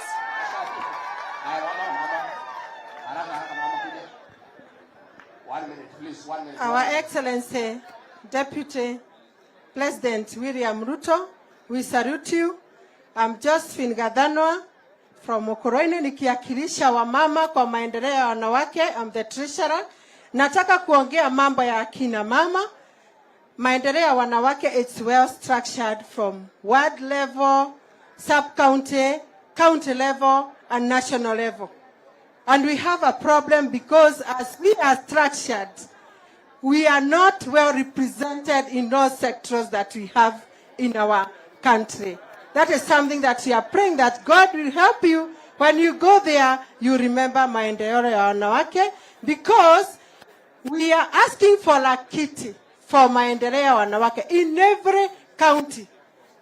And if God willing, may we have a circle in every county that will be managed by women, structured as maendeleo ya wanawake. Why? Because huyu mama kukiwa na shida mashinani, ila anakibiriwa sana, ni yule mama alishaguliwa kama mama wa maendeleo ya wanawake. Sisi tunasimama, wakati mwingine tunaenda kupima wa mama cancer na nini na hiyo yote, we don't have our kitty. But we normally go to our MPs, we cry for them, and we thank God because they always answer us. So our Honorable Deputy President, as we talk of a bottom-up economic model, consider this organization. We would even like to sit with you, even in the national level. Call us as we had come and we saw you when we came to Statehouse, so that we can deliberate about our organization, which is well much admired by our young ones. But they asked us, what do you do in maendeleo wanawake? Yes, we try for leadership, to nurture them, and even to teach them of much of their well-being and even the health, but we don't have that much that we can go and do. Thank you so much. His Excellency, the 5th President of Kenya, Dr. William Ruto. I'm here representing the tertiary students, the university colleges. Bwana William Ruto, today is 14th February. We celebrate Valentine's. Lakini wacha nikuambie, leo comrades kimetuumania bana. Wananiambia wakati ulikuwa higher education ulitupunguzia wakati wa kuingia university. Lakini saa hii wazazi wetu wamesota, hawana kakitu. Hadi leo isipokuwa ni hii form nikadanganya msichana niko na ka form na kuona bana singekuwa hapa. Ningekuwa nimeficha simu juu hatuna kakitu, wazazi wetu hawana kakitu. Sisi wenyewe huko university fees imeongezwa. Tunakuomba wakati utaingia fees ya university iangaliwe tena. Then pia kuna kamshahara sisi kama comrades huwa tunapewa kanaitwa help. Sahi kamechelewa kabisa, kimeumana kabisa. Hiyo mshahara hadi sahi ukienda useme tu kakitu igongwe ndani. Sisi kama comrades tutakuwa tumefurahia. Nikimaliza, sisi kama watu wa university tumekosa makazi. Na kwa sababu tumekosa makazi, tumeona tuende tuulize kazi kama za MCA. Hapa kwa chama cha UDA, nitaomba ambao ni under 30 age, unaweza subsidize ile nomination fee igongwe chini hivi. Wao macandidates ungeona hapo MCA ni wengi sana, lakini hadi kuna wengine hapa lakini juu yako ka nomination wanajua tu chama ni UDA na ni bottom up. Tukienda hivi kutoka bottom hadi up, na kazi ni kazi, wanataka kuingia hicho chama chako na waendelee. Asante sana, Mungu akubariki. Asante. Thank you. His Excellency the Deputy President of the Republic of Kenya. Mimi naitwa Ruben Magoko ambaye ni mwadhiriwa wa medical error in this country. Mimi naishi na shida ya diabetes and hypertension, na ni watu ambao wamesahurika sana, na tukajiunga pamoja tukaanzisha group inaitwa Kenya Defeat Diabetes Association ambayo inashughulikia hawa watu ambao wanaishi na shida ya diabetes and hypertension. And we have about 60,000 members in 32 counties of the Republic of Kenya. Wakati mmoja tulienda kwa His Excellency Bwana Ishongwa na akatuadvise tuandike barua. And we wrote a letter in your office tarehe 14 mwezi wa 10 last year, lakini bado hatujapata majibu, because we needed to have a sitting with you so that you can give us our agenda, and then we can give you our agenda on how we can address that. The other person we would like to have a sitting with is the governor of the Republic of Kenya. You remember we started this thing with Gachagua. Ukweli usemwe, hata ukishukua uongozi na mufanye hiyo kazi yote ambayo mmesema, na afya ya watu yako iwe si afya nzuri, kutakuwa na shida. Watu wataendelea kujinyonga, wataendelea kuwa mawazimu kwa sababu afya yao imesoroteka. Kwa hivyo give us a hearing at a national level, because we need to have our delegate meeting, and we were proposing that you support us on that. I want to say thank you to Madam Mukami, kwa sababu sisi watu ambaye tuna hiyo shida tulikuwa tumesahaurika na ametuingiza at the last minute.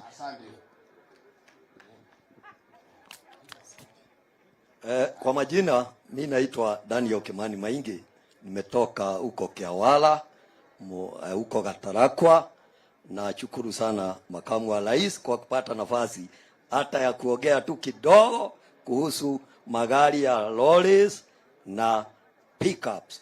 Hawa ni watu wa uaga wamesahaulika kabisa, na ndio mnaona iko ajali mingi sana zinatokea kwa malori. Watu ya malori wako na shida mingi, na moja yake ni huwa wanaendechaga magari masaa mingi sana. Hiyo ni shida moja. Na wakiendesha magari masaa mingi huwa wanaogopa mchana juu ya traffic. Hii maofisa ya traffic kwa barabara.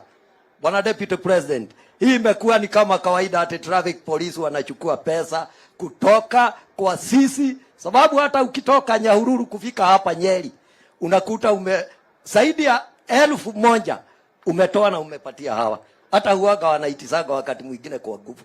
Ndio unaona tunakimbia haraka ndio tuende usiku tumalize, na ndio unakuta iko accidents. Kitu kingine makamu wa rais ni hii habari ya spare parts. Spare parts tunaona serikali inachukua almost 30% ya tax, na ndio kununua spare parts za gari. Ndio unaona tunaweka substandard spare parts ambazo zimetumika sababu bei imekuwa juu sana. Ya mwisho ni iko wafanyabiashara wengine wameingia kwa hii biashara ya maroli. Hii makampuni kubwa kubwa, hii ya cement, hii kubwa kubwa wamekuja wanafanya hiyo kazi ya transport. Na hiyo sio mzuri. Wanaweka chakula kwa magari ambayo iko na cement, kwa mambo ingine, na hiyo ndio unakuta watu wako na nini. Ya mwisho, bwana deputy president, siwezi ogopa. Bwana Gachagua ndio amekuwa anakalia hiyo area yetu. Ile shida tuko naye, iko wakati ulitupatia huko shilingi milioni 20 ya kujenga hospitali ya 20 million ya kuanzisha hospitali ya level 5 huko Kiawara. Ukatupatia shilingi milioni 10 ya kufanya rehabilitation ya headquarters ya sub county ya Kieni West. Siwezi ogopa nikisema haya, sababu hiyo maneno imetimizwa kabisa. Na hii ni maneno tumefuata huko Kiawara hakuna hospitali hata gani. Ikianzwa tu hawa tumechagua, wengine wanakuja wanaisimamisha. Ikifanywa tu hawa tumechagua wanakuja wanaisimamisha. For instance, hiyo ulisema ipewe pesa hizo. Hiyo tumejaribu hata na governor wetu na kila kitu, na hata tukapewa pesa na national government. Na hiyo pesa moja alikuja akasimamisha, hizo pesa akapeleka kwa chaba yake. Hiyo siwezi ogopa nikisema namna hiyo. Hiyo pesa bado tunahitaji, na sio ya mtu alitoa contractor kwa ground kwa nguvu akitumia hata mapolisi na mambo ingine. Hiyo ni kitu moja sinaomba, hiyo tujengewe. Hiyo ingine ya mwisho ndio nimalize. Sawa, asante sana. Haya, personal disability 1 minute please. Na bwana Madenge kwa walimu kuwe tayari tafadhali, 1 minute only. 1 minute. Bwana Deputy President, Women Rep of Nyeri County, Mr. Mwaula, Senator wetu wa disability, na governor wetu Mutahi Kahiga, na wasalute. Lakini kwa people with disability tukipenda tuangaliwe, especially Madam Mukami anatusaidianga sana kwa kuwa na Mwaula. Hata governor wetu tukienda kwake aturudishwi sisi people with disability. Lakini tukipenda mahali watu wa people disability awekwe muangalie maslahi, awekwe mahali popote anataka kuwekwa, because utapata anataka kuteremka chini, anataka kuja stage ya juu, lakini unapata because ya city council lazima awekwe stage katikati, na anakuwa anataka kuja hapa ikutia ya juu. So ningependa ukiingia kwa kiti na njoo utaingia na people with disability wanakusupport wote, uangalie hiyo maslahi na exemption ya people with disability. Mr. President. Asante, pigeni makofi. Bwana Madenge, karibu. Alafu mtu ya mwisho ni hii na marangi ya UDA. Yanatufungia, si sawa? So, Your Excellency, the Deputy President of the Republic of Kenya, Mheshimiwa William Samoei Ruto, who happens to be my recommit, wageni waheshimiwa, I will speak on behalf of the teachers and the general education very briefly indeed. My name is Madenge Wajau. I am the Executive Secretary, the Kenya National Union of Teachers, Nyeri branch. I'm happy because the Deputy President is my age mate. But I'm older than him by 1 week only. So I know the education sector is a national issue, but your government, which we believe is incoming, must look at this issue of policy formulation. I am a great supporter of the bottom-up economic model, and I also want to believe that in terms of policy formulation, it must also start from the bottom upwards. Your Excellency, the Deputy President, when your government comes into power, which it is doing, we want sufficient funds to be pumped into schools. Kwa sababu hawa wazazi hawa wote unaona, hata kama tunasema we are free primary education or free the secondary school education, they are still paying some levies in the schools. And we want this to stop. So proper funding, sufficient funding must be done. Another issue, unajua, the thorn in the flesh or the elephant in the house as far as education is concerned, ni hii mambo ya CBC, Your Excellency. The competency-based curriculum. And we want to say that we are supporting this issue. But there are some few nitty-gritties that need to be looked into. For instance, we are asking your incoming government to domicile junior secondary schools in primary schools. I was asking myself 2 questions. A girl in class 6 is about 10 years old. I'm 11 years old. Mtoto wako akipita hapo aitwe Maranda High School na ni wa miaka 11, utampeleka kweli? Uwezi kumpeleka. Therefore, we are kindly requesting that these junior secondary schools be domiciled in our primary schools, iwe ya day schools. Si hapo ni sawa sawa? And again, I was also asking myself one question. Why is the current government using public funds to build 3 classrooms in secondary schools and leaving 2 empty classrooms in primary schools? Si hiyo ni waste? Hiyo ni waste. Afadhali wangeongeza moja kwa primary ili junior secondary ziwe hapo. Another issue, Your Excellency, is this issue of the textbook policy. Because initially, during the other regime, schools were being given money. Walimu wanakaa chini, wanachagulia watoto vitabu. Currently, officials wanakaa Jogoo House, wanachagulia watoto vitabu. I mean, it cannot work like that. Because the people who deal with the children are the teachers on the ground. So let money be pumped into schools. Principals and teachers and head teachers will sit down and select books for the pupils. And again, you see, this policy has killed the publishers. This policy has killed the local business. Wale ambao walikuwa na bookshops. Kuna bookshop unaona siku hizi.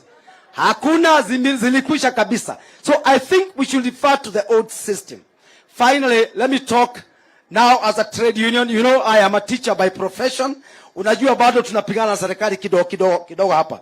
So, we are kindly requesting that the incoming government embarks on massive promotion of teachers. Please talk about the TPDs. Let the government pay for the teachers. Professional development of teachers. Instead of the other way around, where teachers are paying for their own development. Finally, Your Excellency, as a labor unionist, I want to say this.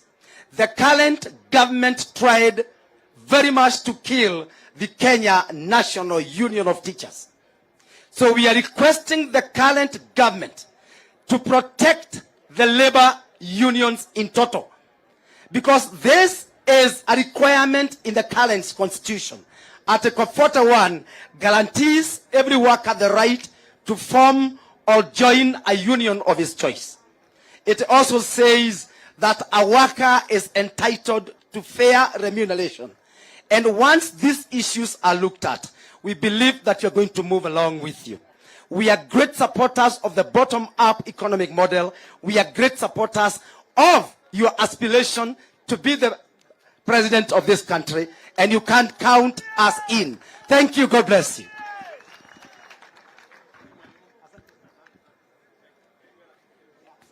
Oka mwana, najua hii serikali ya mahasara hii, huyu ndio anatufungia. Si heshima hiyo? Nakati huyu bwana wangu ngade. Murega yuothe. Kawega kanini ne kaiganu. Mureanagire na thamaki. Ne beba ya Ngai tuturagia. Ini ororere ciehanda tha 11 mane mo matebo ma mohoro maria matukinyeire thiini wa guku Nyeri kuria William Samoei Ruto amukirito na gikiro kiri iguru ni andu a UDA. Oroho tugagisupport aria mararugama nake ta Maina wa Mathenge Paul Gacuhi wa Kanyari na Mukami. Oroho tutikakiriganwo ni gavana Kahiga gakoine karia kerirwo gatikoima. Gagikiuga ni gikiro kiri iguru nie mwenyewe ndugamite haha ni gukorwo mutongoria wa bururi ndaigua ndorereria uria uri kuo riu augite wega tumurorere kimundu kiria tondu ni gikumutuma hegi na oroho niwe uroka agakinyita guoko tugakiuga na gikiro kiri iguru ndemethio na inite rwimbo na akauga we tugagwikira na tukuhumbe na tukuihuririe ni gukorwo we waturuta kanwa-ini kandu ngiripotera ceceni-ini haha ndi wa mbere kugeithania na Ruto na nigumenya igakorwo ri page ya mbere thiini wa ngathĩti-inĩ Jitangai kana muteti woma wakeri Mr. Ruto niĩ no hoe gakari kablado gakwa gagũthiũrũrũka gagũkũ kablado oroho wa kerĩ no njũrie tondũ nyumĩte kũrĩa wĩtemere slums ndirĩ nginya ha gũthikwo baba ngĩripotera haha ndĩ gũkũ ndiganĩtie no rĩa ndambũrĩte na nĩ njũĩ nĩ akũnjikia kĩndũ mũhuko kaũndũ. Sasa ningesema Ruto utacheza kisniper. Penye nitaenda kukaa tuma mtu kisniper ya mfuko. Asante sana wewe.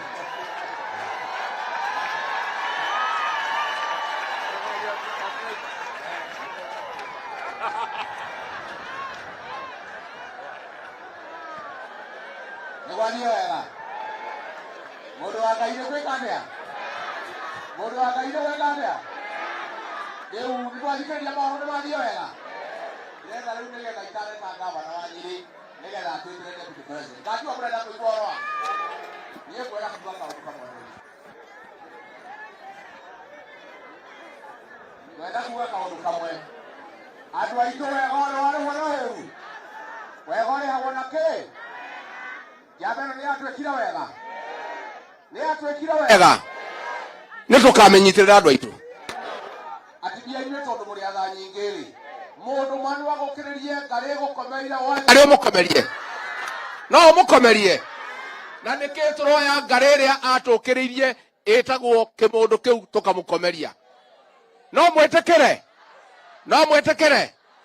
ndĩrenda kũmũria atĩrĩrĩ ithuĩ nĩtũhete mũthamaki gĩtĩo maũndũ make mothe marĩa ararehe mbunge nĩtũkũmũhĩtũkĩria maũndũ marĩa mothe arenda nĩtũgwĩka nĩtũkũmũhe gĩtĩo kĩrĩa kĩagĩrĩire na tũtikamũtengũra no kaũndũ kamwe tu tũrenda kũmũthaitha ndagatũringĩrĩrie kĩmũndũ kĩu hau nĩguo na tondũ andũ ake maraugaga nĩ agũka atĩ atũgarũre tũthiĩ gwa kĩmũndũ kĩu no mũgarũrũke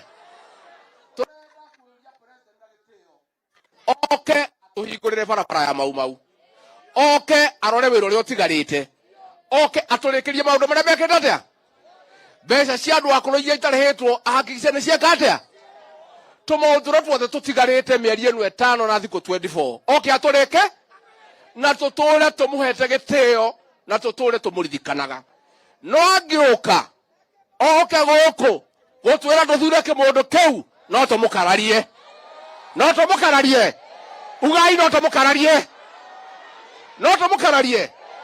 na twamũthaitha president tondũ nĩtũkwendete ma twagũthurire na nĩguo mbura yarĩ nene ma ndũgathũkie gĩtĩo gĩaku reke ũhurũke twĩna gĩtĩo reke tũgakumagaria tũgĩkũinagĩra tũtagũkũria kĩũria no ngĩgatũrehera kĩmũndũ kĩu nĩtũgagũkararia no tũkwenda kũria president witũ gũkũ Nyeri nĩkuo Mwai wa Kibaki aumĩte eke ũrĩa Mwai wa Kibaki ekire Mwai wa Kibaki arutire wĩra mũthenya wa kũinũka wakinya akiumagara ndatwĩrire kũrĩa tũgũikia kura no mwende Uhuru aikarĩte Mwai wa Kibaki nĩ andũ aigana mangĩenda president witũ arũmĩrĩre Mwai wa Kibaki ũguo nĩguo twamwĩra na twĩna ngatho nake na twĩna gĩtĩo nake na ciake tũtikaria na tũtikamũtengũra na nĩtũkũmũhe gĩtĩo na nĩtũkũmũhoera Ngai retirement yake arorĩma gũkumia amenyerere we mwene na mũtumia yake na ciana ciake no atũtige ndagatũringĩrĩrie kĩmũndũ kĩu areke twauthurĩre kamwana gaka ka mũthĩni tondũ nĩko tũrenda nĩtwaiguithania ũguo nĩ hega hau nĩ hega rĩu ndĩrenda nĩgetha twĩte gavana wa Nyeri agwete ciugo cigana ũna acoke atwĩthĩre deputy president atĩ makamũhũrĩra thimũ arabu rĩu itareta gavana gavana wa nĩmũrenda oke kĩama kĩrĩkũ ndaraigua kĩrĩkũ tarũgama na igũrũ mũmwĩre kĩama kĩrĩa mũrenda Tamwerei. Ni araigua. Asante. Na juge ngirikia andu aitu. Ni mukunyitira andu na kiama kia UDA. Ni mukunyitira andu. Thengio ithuĩ twakena nĩ inyuĩ. Nĩ mwaria mĩario mega. Rĩu tũrenda mũthamaki ũyũ oke atucokerie, tucoke tũrĩkanĩre nake mũthenya tũgacemania rũrĩng'ũ twĩkanĩrĩre kĩara. Kana mũtikwenda twĩkĩre kĩara? Haya, ngemi cia ngavana ciĩ hawa mũtahi wa Kahiga rũmwe. Rwa kerĩ. Rwa gatatũ. Rwa kana. Rwa gatano. Alafu akiita deputy president, ndio deputy president atapatia wale viongozi amekuja na hawa. Si sawa? Mutahi wa Kahiga gavana. Asante, tupigie Rigathi makofi. Kiruga kuja hapa dakika moja. Nipatie hii mic. Kwa sababu kuna wimbo tunataka kuinvite nayo Your Excellency the President. Aya. Kwanĩrĩirwo na ikuru mũthenya barigici ya Uhuru nĩ 10 na ya Ruto nĩ 10. Tũticenjetie ithuĩ ya Uhuru nĩ 10 na ya Ruto nĩ 10. Na tũtiragũagũa tũtikahane ta ngĩrĩ kũriganĩrwo na ihenya kĩrĩkanĩro nĩ thirĩ na nĩ thimo ya Gĩkũyũ. Tũticenjetie ithuĩ ya Uhuru nĩ 10 na ya Ruto nĩ 10 na tũtiragũagũa. Thank you very much. Nafikiria huo wimbo hatuna haja hata ya kuexplain. Mimi nimekuja na mwanzo nataka kuwish the deputy president happy Valentine. Si tumwambie happy Valentine. Yaani amevurugwa hii Kenya mpaka amesahau hata leo ni siku ya Valentine. Ukifika tunamtuma kwa mama Rachel amwambie happy Valentine from Nyeri. Na ndio nilivaa red. Ni ya mama Rachel na wewe. Na niseme watu wa Nyeri ya mjambo. Muriega. Tumekaribisha wageni wote. Kabisa hapa ni Maumauland. Mimi nataka tu niulize maswali mawili. Wakati wa Maumau tulikuwa tunatiana mikataba. Si tukisema Neno linakuwa. Sisi Maumau tukisema neno tunabadilika. Kwa hivyo mko na mimi vile niliambia kitendawili. Ati sisi hatutaki nini? Na hiyo maneno tukamali. Ile historia tunataka tu ni ya Nakuru. Ati 10 ya nani? Na 10 ya nani? Ni nyinyi mmesema ama ni mimi? Kwa hivyo tuko pale. Bas, mimi sina mengi. Yetu ni kusema Your Excellency the Deputy President, nimefurahia your patience. Kwa sababu saa hizi zote wananchi wakiongea wamekuambia mambo yako na mambo yangu ya county. Ya county yote nimeshi na nita address. Si ni kweli? Si ni kweli? Ya county yote mumesema hayo si ya Deputy President, nitaangalia maneno ya licenses, maneno ya nini, na nilikuwa na kitabu nimeweka hapa. Na tutaongea maneno hayo. Si ni kweli? Sasa jambo la pili ambalo nataka kusema. Your Excellency, I am very very pleased that you are here today. Nyeri imekuwa ni kama nyumbani kwako kwa mara ya pili. Tulikuwa tunahesabu the other day, tukaona kwamba tangu uwe Deputy President umekuja Nyeri zaidi ya mara 50. Na tunataka kuendelea kukukaribisha. Kitu cha ukweli ni hiki. Muniambie ukweli. Mtu ambaye amekuja mara 50 na mtu ambaye amekuja mara moja, ai, dogoneke. Onatare kweyugithia dogoneke. Mnamkaribisha tena na tena aje. Bas, sasa mimi nimesema maneno hayo mengine tunataka tufanye kitu kimoja. We want to make a special invitation to you, Your Excellency. At the end of this month, uje Nyeri kuwe na earthquake ingine. Ama namna gani? Mnaonaje? Si akuje achukue hapa kuwe na earthquake. Ama mnaonaje? So we want to extend that invitation to you. Karibu mwisho wa mwezi huu uje mgurumo uwe hapa. Si namna hiyo? Na hiyo maneno iwe namna gani? Si namna hiyo? Sasa kitu kingine, we want to thank our son, Mheshimiwa Rigathi Gachagua. Umesikia vile amekuwa na kazi mingi, na zaidi ya yote sisi kama watu wa Nyeri na Mathira tumekupatia yeye akusaidie kazi huko mkizunguka. Ama namna gani? Neguo nimukumenyerera Rigathi agetha agithie kunyiterera munene na kuria. Si museme watu wa Mathira wasikie ati nyinyi mtamshikilia. So we want to wish you well. Na mukami sasa, si maneno tuangalie tu namna hiyo, nigetha tuthie tureketie hayo mangine. Tumesikia rafiki yangu wa Matinga, umesikia na unaona na unaangalia, na hii maneno ni namna hiyo. Hapa namna gani?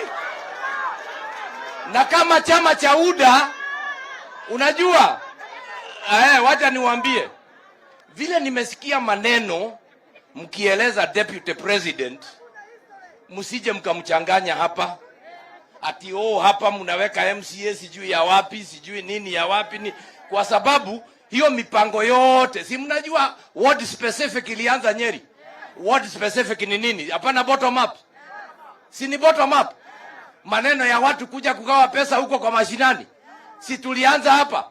Kwa hivyo hata sisi tunapo vile nimesikia ndio hiyo program ziende vizuri, tunataka tukae tukiwa kitu kimoja, si ndio?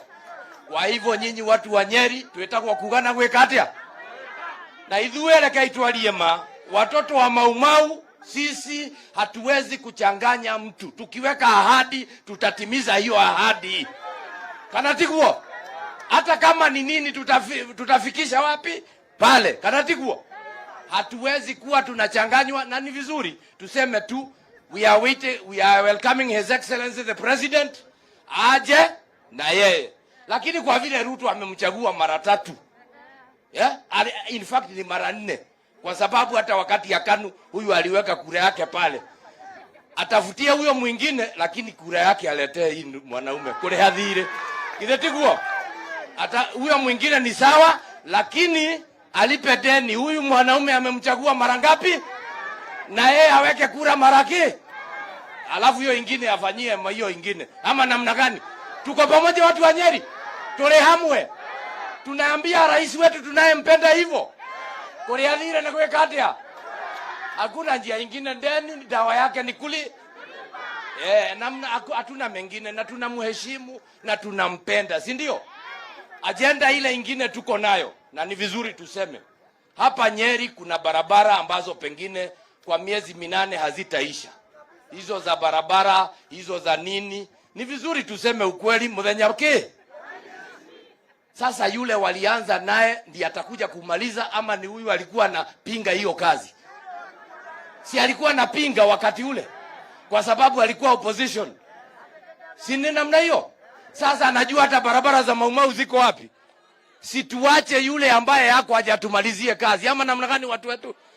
Si ni namna hiyo?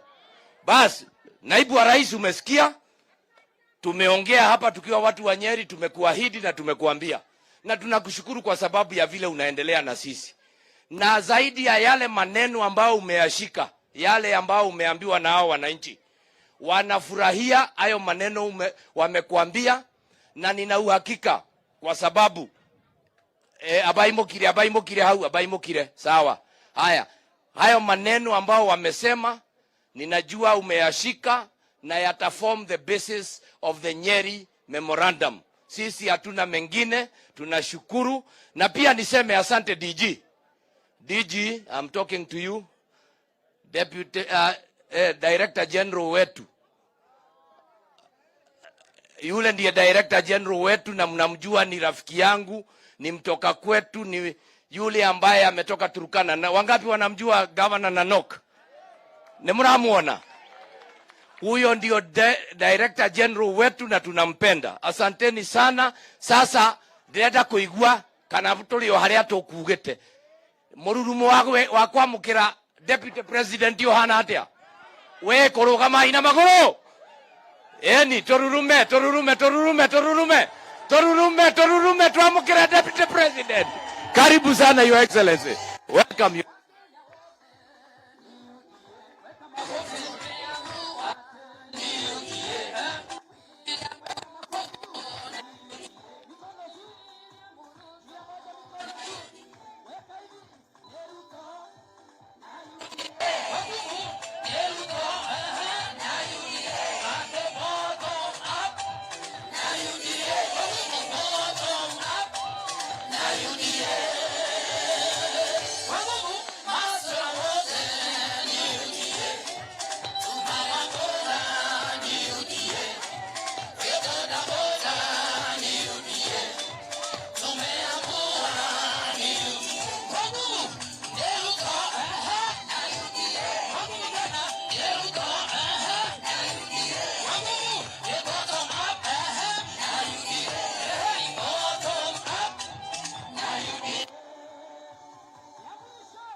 Asante sana. Tafadhali tuketi chini wale wako na viti.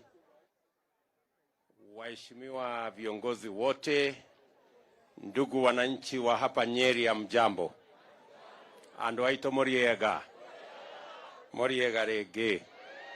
Bwana Yesu asifiwe. Simunisalimie hivyo hewani watu wa Nyeri, asanteni sana. Kwanza mimi nataka nichukue nafasi hii niwashukuru sana kwa kutukaribisha katika kaunti hii ya Nyeri. Nataka nishukuru viongozi wote wakiongozwa na gavana wetu Mheshimiwa Gachagua, Mheshimiwa Mama Raha Mokami, Mr. Speaker Sir, huyu Mungu na waheshimiwa wale wengine wote pamoja na MCA na wananchi wa hapa kwa kupanga ili leo tuwe na ghafla hii. Pengine watu wengi wanashangaa tumekuja kufanya nini Nyeri siku ya leo. Tumefika hapa leo ni siku ya muhimu sana. Na iko sababu ya sisi kufika Nyeri siku ya leo kwa jinsi hii. Leo ndio tunaanza safari ya kutengeneza chata ya makubaliano kati ya wananchi wa Kenya na wale watakaoendesha serikali ijayo. Leo tunaanza hiyo safari. Kwa mapenzi ya Mungu,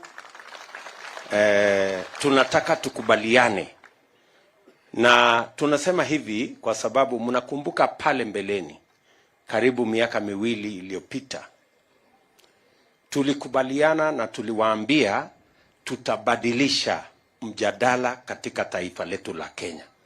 That we are going to change the national conversation in the Republic of Kenya. That the conversation will not now be about leaders and positions and sharing power. That the conversation is going to be about the people, their empowerment, their issues, and the economy. That is what we said about 2 years ago. Many did not take us seriously because hawakuelewa ni nini tunasema. Tulisema tutatengeneza upya foundation ya siasa ya Kenya. Ya kwamba siasa ya taifa letu la Kenya haitakuwa tena mambo ya viongozi na ile vyeo watapata na ile mamlaka watapata, lakini tunataka mjadala wa siasa ya Kenya iwe juu ya wananchi na uchumi wao na mambo yao ama interest zao, ili tuwe na a balanced engagement. Wewe mwananchi wa Kenya, wakati unaenda kupiga kura, usipige kura bila ya kufikiria, usipige kura kiholela, usipige kura ukifuata mtu mwingine. Upige kura ukijua nini katika hiyo kura yako. What are you getting out of your vote? Yule ambaye unampigia kura akipata kiti, wewe unapata nini? Hiyo ndio swali. Tunaelewana? Ndio tunasema hii siasa, hatutaki kufanya hii siasa vile tulikuwa kufanya mbeleni.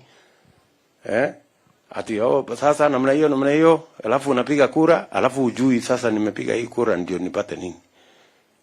Ndio tunasema tunabadilisha siasa ya taifa letu la Kenya, ili siasa iwe ya muhimu kwa yule ambaye anatafuta kura na ya muhimu kwa yule ambaye anapiga kura.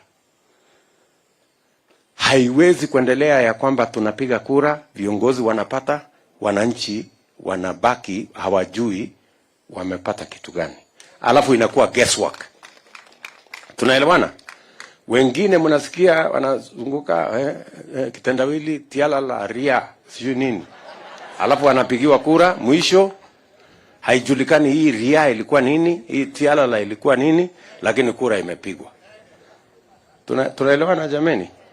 So hii ndio safari, na leo vile muleelezwa na Daktari Ndi, leo we are launching formally the public engagement using the bottom-up approach of the charter that will be signed between our party and the people of Kenya as they go to vote. So that we have minimums of what we must deliver when we are a government. And the reason why we are working county by county is because we have county-specific priorities. And we want county-specific priorities to be captured in the county charters that will finally form the national charter that will be signed between the candidate of our party at every level and the electorate in the Republic of Kenya, so that every citizen who goes to vote knows I am voting for 1, 2, 3, 4, 5. These are the deliverables I am expecting from the leader I am choosing. Sijui kama tunaelewana. Tuko pamoja kufikia hapo? Ndio tumekuja kuanza hapa. Na tumekuja kuanza hapa Nyeri kwa sababu hii agenda mumesikia. Pengine kwanza kabla ndio nimalize na hii karatasi, niko na viongozi, niko na wale experts ambao wananisaidia na kutusaidia kama chama katika hii mpango ya economic developing the economic charter. Niko na watu wa 6 hapa kutoka hiyo committee. Tafadhali wasimame from my office. Tuko na Professor Ndi hapo. Tuko na huyu anaitwa Augustine, Bwana Mukiri. Tuko na Miano. Tuko na mama pale anaitwa Mukiri. Tuko na Governor Narok. Hawa ndio wananisaidia katika hiyo kazi. Na sisi wengine tumekuja kama part of that team. So, nimesema ya kwamba tumefika hapa vile vile kwa sababu hapa Nyeri ndio rais wa 3 wa Jamhuri ya Kenya ambaye alitusaidia kupeleka Kenya mahali ambapo economic revival ilipatikana, Mheshimiwa Mwai Kibaki. Na tumesema kwa heshima yake na tukifuata katika footsteps yake, tuanze hii safari ya kuanza mjadala na Wakenya na conversation na wale ambao watapiga kura mwaka huu, tuanze hapa katika county ya Nyeri. That is why we are starting it here. Now, nimeandika katika hii kitabu yangu, imefika nusu yale mambo yote mmesema, na niko hapa na watu ambao wananakili yale mambo yote mmesema, na tumeshapanga tayari. Tulianza hii safari karibu mwaka 1.5 iliyopita, wakati tuliketi chini na viongozi na professionals kutoka hapa Mount Kenya. Tumeketi chini na professionals na viongozi kutoka Coast Province. Tumefanya hivyo katika Western Province, Western counties. Tumefanya hivyo Nyanza counties. Tumefanya hivyo katika Ukambani counties, na sasa tutakamilisha ya Rift Valley counties, because we are determined to change the conversation in our republic, the engagement, the political engagement in our republic, that it is no longer going to be about what leaders get. It is going to be about what every citizen gets when they go to an election. Tunaanza sasa leo hapa, itaenda katika kila county ya Kenya. In the next 60 days, we will have these public engagements in every county in Kenya. And hawa viongozi watarudi hapa hivi karibuni, so that they will have structured, watakuwa wameweka katika structure ya makubaliano ile sasa, ambayo itakuwa chata, ambayo mimi niko tayari na kila mmoja wetu ambaye atasimama katika chama cha UDA to sign chata na wananchi, ili nyinyi mtu saidie ku keep track record. Nikikuja hapa Nyeri, mnatoa chata, mnaniambia my friend, tulikubaliana 1 2 3, 1 2 umefanya, hii ingine 3 4 5 bado, si ndio? Ndio ikue sawa sawa.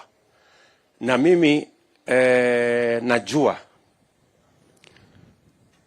tumekuwa na mjadala inayosema, ambaye rais wetu alituambia yake 10 na ya Ruto 10, si ndio?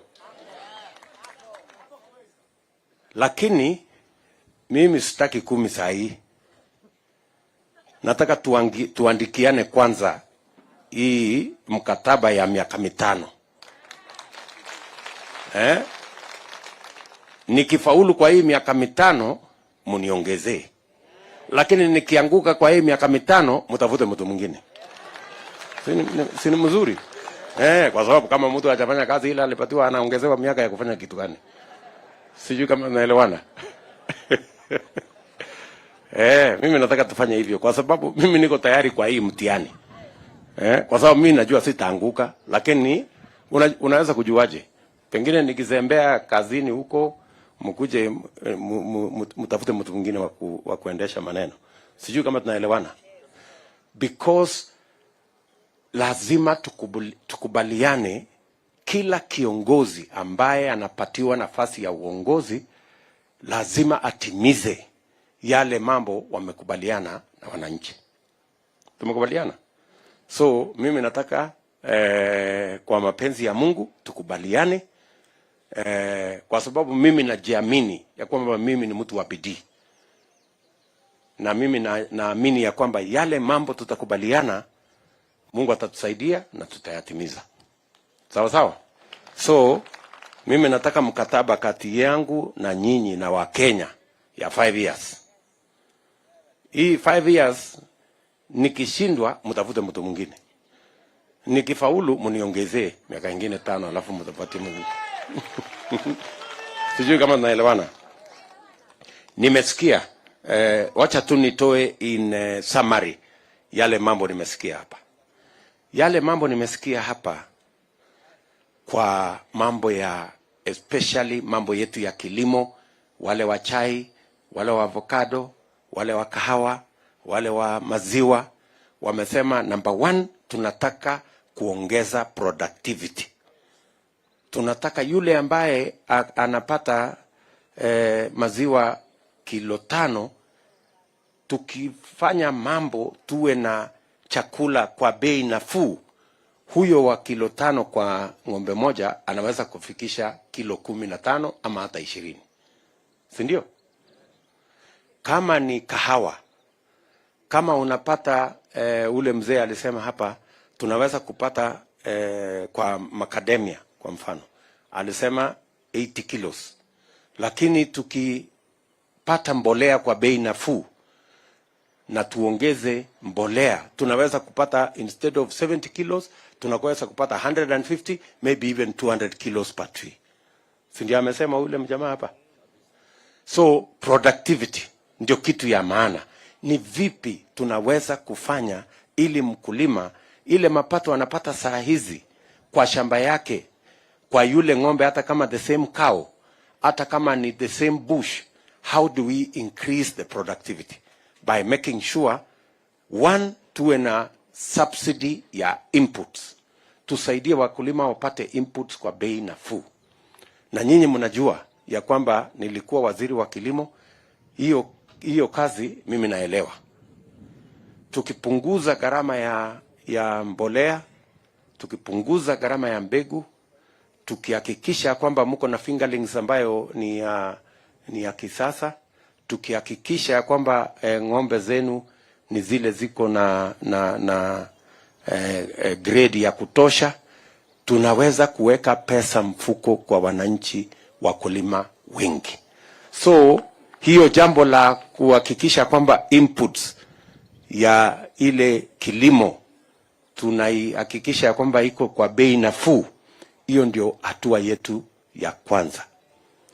Leo hata wakulima kule mahali pote watanunua mbolea mwaka huu kwa shilingi 6,000 na tulikuwa kwa 2,500, na inawezekana hata tupunguze chini ya 2,500 ndio kila mkulima aweze kuzalisha chakula ya kutosha. Hapo mumesema kwa sectors zote za kilimo mnataka hawa wakulima wapangwe katika vikundi, cooperative ama farmer groups, ili waweze kufikiwa kwa njia rahisi katika mipango ya financing, katika mambo ya marketing, katika mambo ya kusaidika na mikopo, ili kila mkulima aweze kufikiwa na mkopo kwa bei kwa riba ya chini. Saa hizi wakulima wengi wanakopa kutoka mabank, interest ni 22%.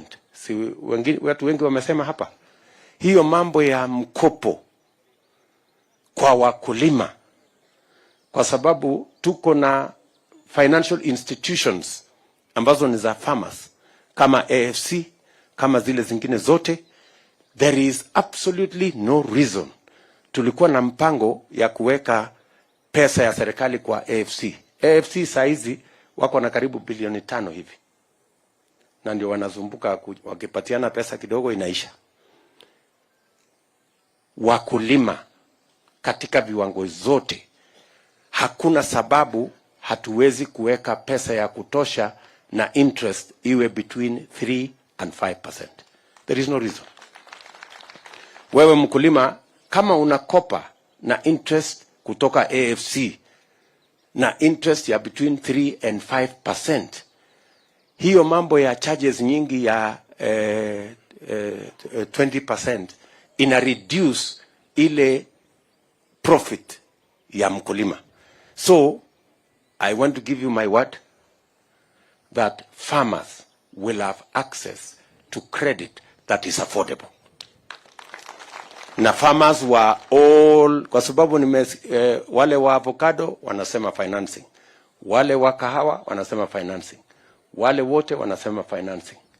Hiyo ndio mpango tuko naye, na tutapanga tuhakikisha kwamba either in cooperatives or SACCOs or institutions that are farmer led, and farmer organized, ndio ile bureaucracy isiingie pale ikatuletea hasara. Jambo la 4, mumesema mambo ya capacity building, extension officers, farmers working with the latest information, ili wasitumie information ya miaka zilizopita, ili wasitumie mbegu ya zamani, ili wasitumie mbinu za zamani, so that the farmers are updated, they know of the latest techniques, of the latest technologies yenye inaweza kusaidia hawa kuimprove their productivity. Vile vile wakulima wa maziwa wamesema ya kwamba wanataka ile management ya maziwa, kwa sababu maziwa ikikamuliwa within 15 or 20 minutes inatakikana iwe imefika mahali yenye iko cold room, yenye iko katika hali ya inaweza kuwa preserved, kwa sababu the quality of milk is very important kwa mambo ya how you can use it in terms of value addition. Mimi nataka niwaambie hivi wakulima wa Nyeri. Mimi nilikuja hapa Nyeri nikawaambia tuko na milk coolers ya watu wa Nyeri. Lakini hiyo project iliingiwa na maneno kidogo. Wacha niseme ni shetani iliingia hapo ndani. Lakini we have 35 milk coolers ya watu wa Nyeri, ambaye within the first 100 days zitakuwa zimefika hapa. Within the first 100 days zitakuwa zimefika hapa, because tumesign the contract, kila kitu iko tayari, lakini kuna watu pale katikati, watu wenye ukora ndio wamezuia hiyo maneno isifike hapa. Na sio ya Nyeri peke yake, tuko na milk coolers 600 ambaye tayari tumepatiwa, lakini kwa sababu ya maneno haijafika. So and we will continuously, alafu sasa tukitoka hapo tuende katika enabling farmers to value add. Kila mkulima mwanze kuongeza dhamana, kwa sababu soko ya maziwa katika Afrika, mimi nataka niwaambie, soko ya maziwa katika Afrika, hii dunia yote, in fact ndio mjue, in Africa, Kenya ndio iko na ng'ombe ya maziwa nyingi sana, more than any other country in Kenya, in Africa. Nyinyi mnanielewa? Tunapata lita bilioni 5 kila mwaka. Kwa hiyo lita bilioni 5 on average, ng'ombe ambazo tuko nazo inatoa kilo 3, kilo 4. Lakini tunaweza kuongeza kutoka kilo 3 mpaka kilo 20.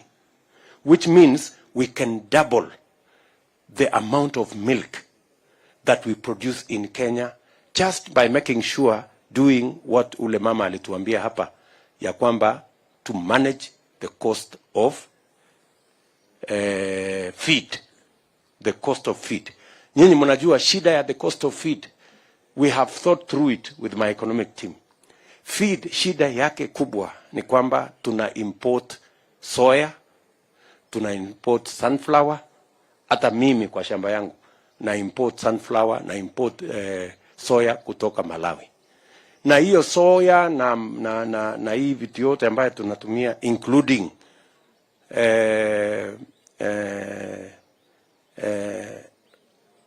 all the other feeds that are used, hata ile ya kuku, tuna import, we can grow in Kenya. And we can actually save a lot of money by growing it in Kenya. And we have already identified the areas where we are going to increase the production of sunflower, the production of oil crops, actually in general. Hii oil crops yote, tuna import edible oil ya bilioni 80 kila mwaka. 80 billion. Ambaye ni pesa tunaweza kusave tukiwacha, tukiwasaidia wakulima wetu katika sehemu zingine waweze kuzalisha oil crops pamoja na cotton seed pamoja na nini. Hiyo mpango yote tuko nayo ili tuweze kumanage the cost of feed. Vile mama alikuwa anaitwa nani ule mama? Kuna mama aliongea hapo. No. Lea Wakonyo Huyo leo ako wapi? Ako hapa? Huyo mama huyo ndio, that one. Vile alisema hiyo mambo ya cost of feed. Na pia akasema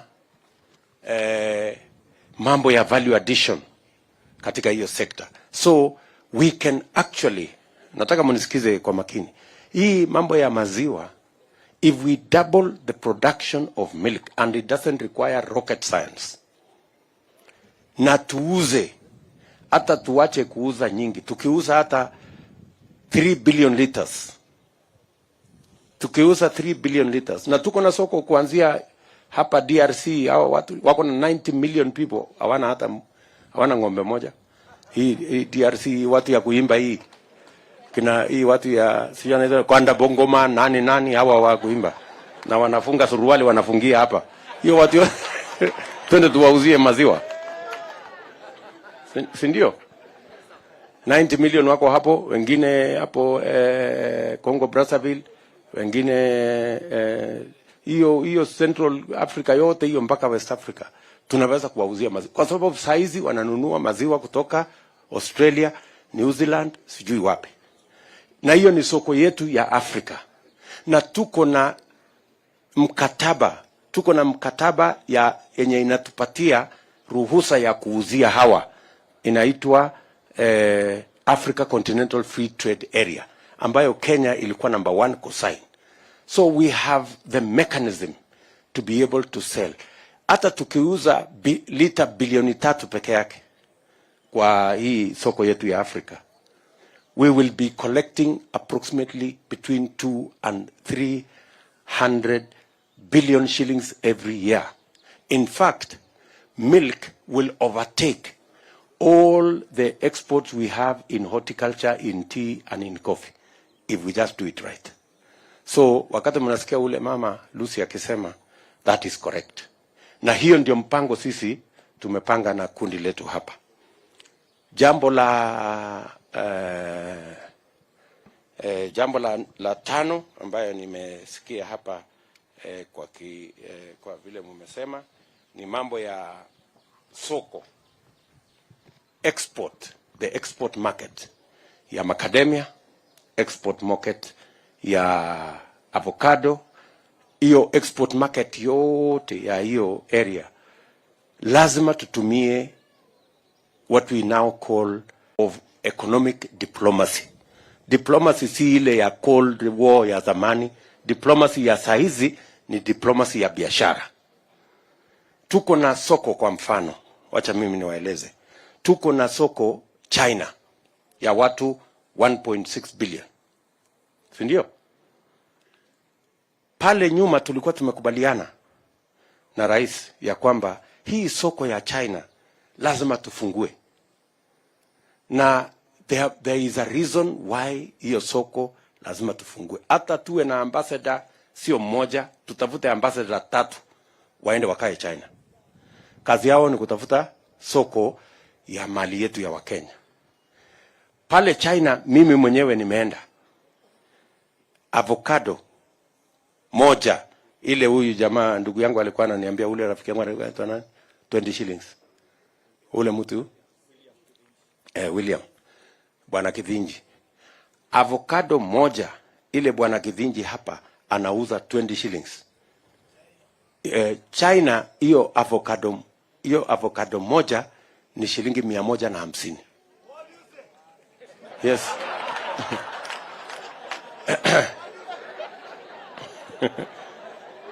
You know? So ukienda Europe, ukienda Europe, avocado moja ni 1 euro. Nyinyi mnanielewa? Which is almost another 140 shillings. So what are we saying? Mnanielewa? So we must open those markets. Kwanza hii soko ya China. Hii soko ya China ndio rahisi. Kwa sababu huyu mtu wa China tayari tuko na deni yake ya bilioni 100. Yes, tunamwambia hakuna njia nyingine ya kulipa hii deni yako. Deni yako, chukua hii avocado, chukua hii na bei ni hii. Tunalipa hii deni haraka.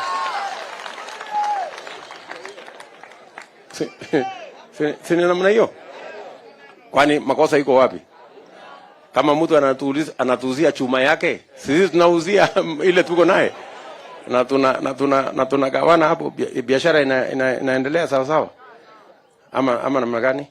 So we have to do that. Na hawa watu wote ambao that's how to balance trade. Tunaelewana? So kama mtu tuko na deni yake ametusaidia kujenga reli na barabara, tunashukuru. Lakini sasa tunamwambia hata na sisi vile tumechukua yako, chukua yetu hii. Quid pro quo. Yani wale lawyers wanasema, yeah, you scratch my back, I scratch yours. Biashara inakuwa rahisi. Ama namna gani? Yes. So tupange mambo namna hiyo. Vile vile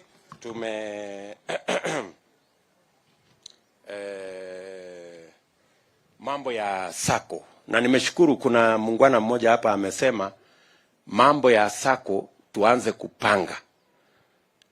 Tumesema tunataka kila mfanyabiashara, hawa wafanyabiashara wote wameongea hapa, wa saloon, wa kinyosi, wa beba, wa matatu, wa bodaboda, wale wa mama wa soko, mmesema juu ya soko ya hapa Karatina, soko ya hapa Nyeri, soko ya kila mahali, soko ya mama mboga. Sisi tayari tumesema hivi. Na hakuna mtu anataka pesa ya bure. Kuna mtu anataka pesa ya bure hapa? Hakuna mtu anataka pesa ya bure. So tumesema kuanzia mwaka huu, kwa mapenzi ya Mungu, hawa watu ambao ni wa soko, kwanza number 1, lazima tupange vile soko inajengwa yenye iko inatosha. Unajenga soko Karatina, unajenga soko the next market, unajenga so that tupate nafasi nyingi ya mahali watu wanafanya biashara. Watu wasifanye biashara barabarani, wasiuze barabarani, wasiuze kwa mahali ambapo hapafai. Tuhakikisha kwamba kuna soko ya kutosha. Mmesikia ati soko moja ikijengwa watu wanakuja kupigania hiyo soko. Na sio ati ni soko ya free, si ni soko inalipwa. Kama watu wanapigania mahali ya kulipwa, si inamaanisha ya kwamba kuna biashara ambayo inatosha. So tujenge soko ya kutosha, number 1. Number 2, tupitishe sheria ambayo inalinda biashara ya kila mtu. Huyu mtu ambaye anauza barabarani ni mfanyabiashara. Na mmesikia wakisema hapa, mtutafutie leseni ya kuuza barabarani. Ili tukichukua hiyo leseni tunaenda naye kukopa naye pesa. So badala ya kupatia yeye leseni ya kuuza barabarani huko kwa hewa, jengea yeye soko mahali ingine, mahali anaweza kufanya hiyo biashara. Na hiyo ndio kazi lazima tufanye. Tunaelewana? Tumesema kwa mfano Nairobi tunataka kujenga soko zingine 20 mpya yenye inatosha watu wa Nairobi. Ukiona Nairobi watu wanakimbizana barabarani, hawkers wanakimbizwa pande hii, hawkers wanakimbizwa pande ile. Kama tuko na pesa ya kuajiri askari ya kufukuzana na watu, si tumie hiyo soko kujenga soko ndio tuwapatie hii tuko na askari Nairobi karibu sijui watu 8,000 askari tu ya kufukuza watu. Na hao watu wako na makosa wanafanya, ni biashara wanafanya. Na hiyo biashara hujampatia pesa ya kufanya, ametafuta pesa yake. Na anafanya hiyo biashara alishe watoto wake. Haja kuambia msaidie kulisha watoto. Wewe jengea yeye soko mahali atafanya hiyo biashara yake, atawachana na wewe. Na hakuna haja ya hii watu wengi ya kuhangaika na kufukuza watu. So mambo ya soko. Alafu tumekubaliana ya kwamba tunaweka pesa katika micro, small and medium enterprise. Hii micro ni hawa watu wa beba. Hii mama mboga, nani. Hawa micro wote hawa hawana mahali ya kukopa pesa. Si ndio? Hawa watu wengi wanakopa pesa kwa Shylock. Shylock ni ile mtu asubuhi unaenda anakupatia 1,000 ama 2,000. Jioni anakuambia hii 2,000 rudisha na 200. Si ndio? Hii biashara ambayo unafanya mpaka unapata 10% per day. Si ni biashara kubwa sana. So hiyo biashara sasa tunataka tuibadilishe. Tulete pesa kwa sako ya soko. Pesa ya serikali. Kama ni Nyeri market. Kama inahitajika 20-30 million, tuweke 30 million pesa ya serikali, mulipe interest ya 3% per year. Mnanielewa? Nataka msikize vizuri. Nimesema hivi. Kama ni sako yenu ya soko ya hapa Nyeri Town, hiyo soko yenu kama mnahitaji 50 million ama 100 million, tuwapatie 100 million kwa soko yenu hapo, mulipe interest ya 3% per year, alafu sasa nyinyi kama sako mupatie wale wafanyabiashara wa hiyo sako. Badala ya 10% per day, mupatie 5% per year. Nyinyi mnanielewa? Hamjasikia vizuri. So that, unajua, sikizeni. Kama huyu Shylock anakulipiza 10% per day, hiyo ni 3,600% per year. Hiyo biashara itafanyika kweli na 3,000%. Sasa tutoe from 3,000% per year mpaka 5% per year. Sasa ndio mtafanya biashara. Na nimekubaliana na wale wanasema hapa, hiyo inapatianwa kwa sako kwa soko. Haipatianwi kwa sababu mtu wako na title deed ama logbook. Si inapatianwa kwa kujuana, wewe tunakujua mama fulani, pesa umechukua 20,000 urudishe. Inafanywa ile inaitwa guarantee ya group guarantee. Because it's an economic tool. Nyinyi mnanielewa? Si inaendelea hata mpaka saa hii. Ni vile tu hizo groups haina pesa ya kutosha. So tutaweka pesa ya serikali ndio tuweze kuinua kila mtu. Hii bottom up inaanza hapo. Sijui kama tumeelewana. Hawa watu wa bodaboda, sako yenu. Nimesikia mtu wa bodaboda akisema hapa ati ile mtu ya kutrace ile mtu ya kutrace motorbike, ile tracking ya motorbike itolewe kwa huyu ipelekwe mahali nyingine. Hapana, wacha tu ikae hapo. Lakini sasa ile tutafanya,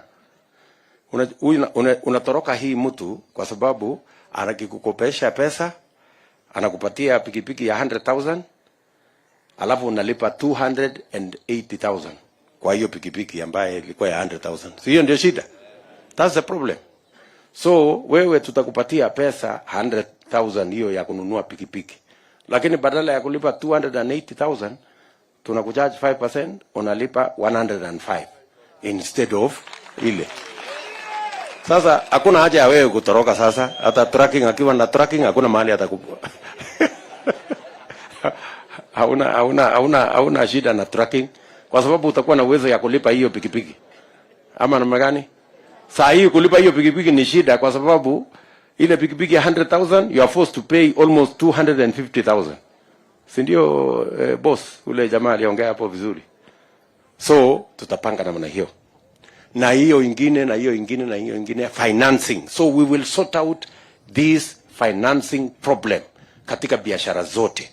Hakuna vile biashara inaweza kufanyika na interest ya 20%. It doesn't matter what business you're doing. Tunaelewana? So we must make it possible for people to borrow money at rates that are reasonable. And that is our commitment.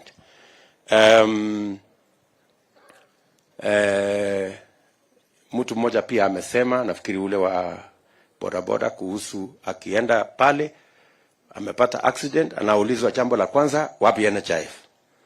Si ndio? And it is good. Mumesikia katika hii mpango yetu tumesema kwa mapenzi ya Mungu tunataka kusort out health insurance. Na tumesema hivi, tulikuwa na hiyo mpango ya Big Four. So mnajua tulikuwa na mpango ya Big Four na moja yao ilikuwa universal health coverage. Sasa tumepitisha sheria juzi ya mambo ya universal health coverage. Vile tulikuwa tumepanga pale mbeleni. Lakini hiyo sheria tungepitisha 2018. Lakini hatukupitisha 2018 kwa sababu tulikuwa busy na BBI na hii mambo ingine hapa ambayo imetusumbua na bure na rege mingi vile huyo anasema. Time was wasted. Nyinyi mnanielewa? We wasted 4 years kwa mambo ya bure, rege nini. Tukawacha ile mpango tulikuwa naye. Hiyo mpango ikakwama. Sasa juzi about a month ago ndio tumepitisha sheria ya itatusaidia kwa mambo ya universal health coverage. Mimi nawaambia watu wa Nyeri, kabla ya mwisho wa mwaka huu, kwa mapenzi ya Mungu, kwa sababu kutoka August kufika December ni 4 months. Hiyo 4 months inatosha. Kila mmoja wetu by the end of this year atakuwa na bima ya afya ya NHIF. Na wale watu ambao hawana uwezo wa kulipa tutawalipia kama serikali, ili kila mtu aende hospitalini atibiwe na aende nyumbani bila ya kulipwa pesa. Hatutakuwa na maneno vile tuko naye hapa. Ndugu yangu mmoja amesema kuna mtu mgonjwa, ulisema kuna mtu mgonjwa anahitaji 150,000, nitakupatia saa hii uende utibu huyo mtu. Huyo nani? Alikuwa nani huyo? Oh, huyo mjamaa. Anasema hiyo mambo ya huyo mtu mgonjwa. Hiyo mambo ya huyo mtu mgonjwa, hatutakuwa na mambo kama hii ya kusema ati tutafute mtu ya kutulipia. Itakuwa inalipwa na NHIF kwa sababu kila mtu atakuwa na NHIF. Nyie mnanielewa? Sikizeni. Mimi nikiongea hii maneno ya NHIF, siongei ati kwa sababu mimi sielewi. Nyinyi mnanielewa? Wakati tumechukua serikali, nataka mnisikize. Wakati tulichukua serikali 2013, NHIF ilikuwa inaokota pesa kwa mwaka moja shilingi bilioni 7 billion in 1 year. When we took over in 2013, tukaifanyia maneno, tukaipanga, na kwa sababu tulichukua mtu mmoja alikuwa anaitwa Mahmud, ambaye alikuwa amesimama gavana huko, tukamweka pale kama chairman. Tukapanga hiyo NHIF. By 2017 mwisho tulikuwa tumefikisha collection, instead of 7 billion tulikuwa tumefikisha 60 billion every year. What did we do? We just changed kidogo. Tukasema kwa sababu tulikuwa tunalipa kila mtu 340, tukasema wacha tufanye graduated. Kama mapato yako ni kubwa, ulipe kidogo more than ule yako chini. Ni mnanielewa? Mimi nataka niwaambie, tukibadilisha kidogo the model of contribution, tutaweza kuokota not 60 billion ile tunayokota saa hii. Tutaokota between 150 and 200 billion every year, na tutalipa bills ya hospitali ya kila mtu. Hatutakuwa na shida ya kulipa. Na ndio mimi nakubaliana na nyinyi ya kwamba sasa ule mtu ya kitendawili atajua mahali hiyo kazi itafanya, ataelewa hata ilianza wapi, ataelewa ni nini inaendelea. Si ni kutupotezea tu wakati na kuturudisha nyuma, na sio kwa ubaya. Ni vile tu hajui hata inaanzia wapi, hajui inaenda wapi.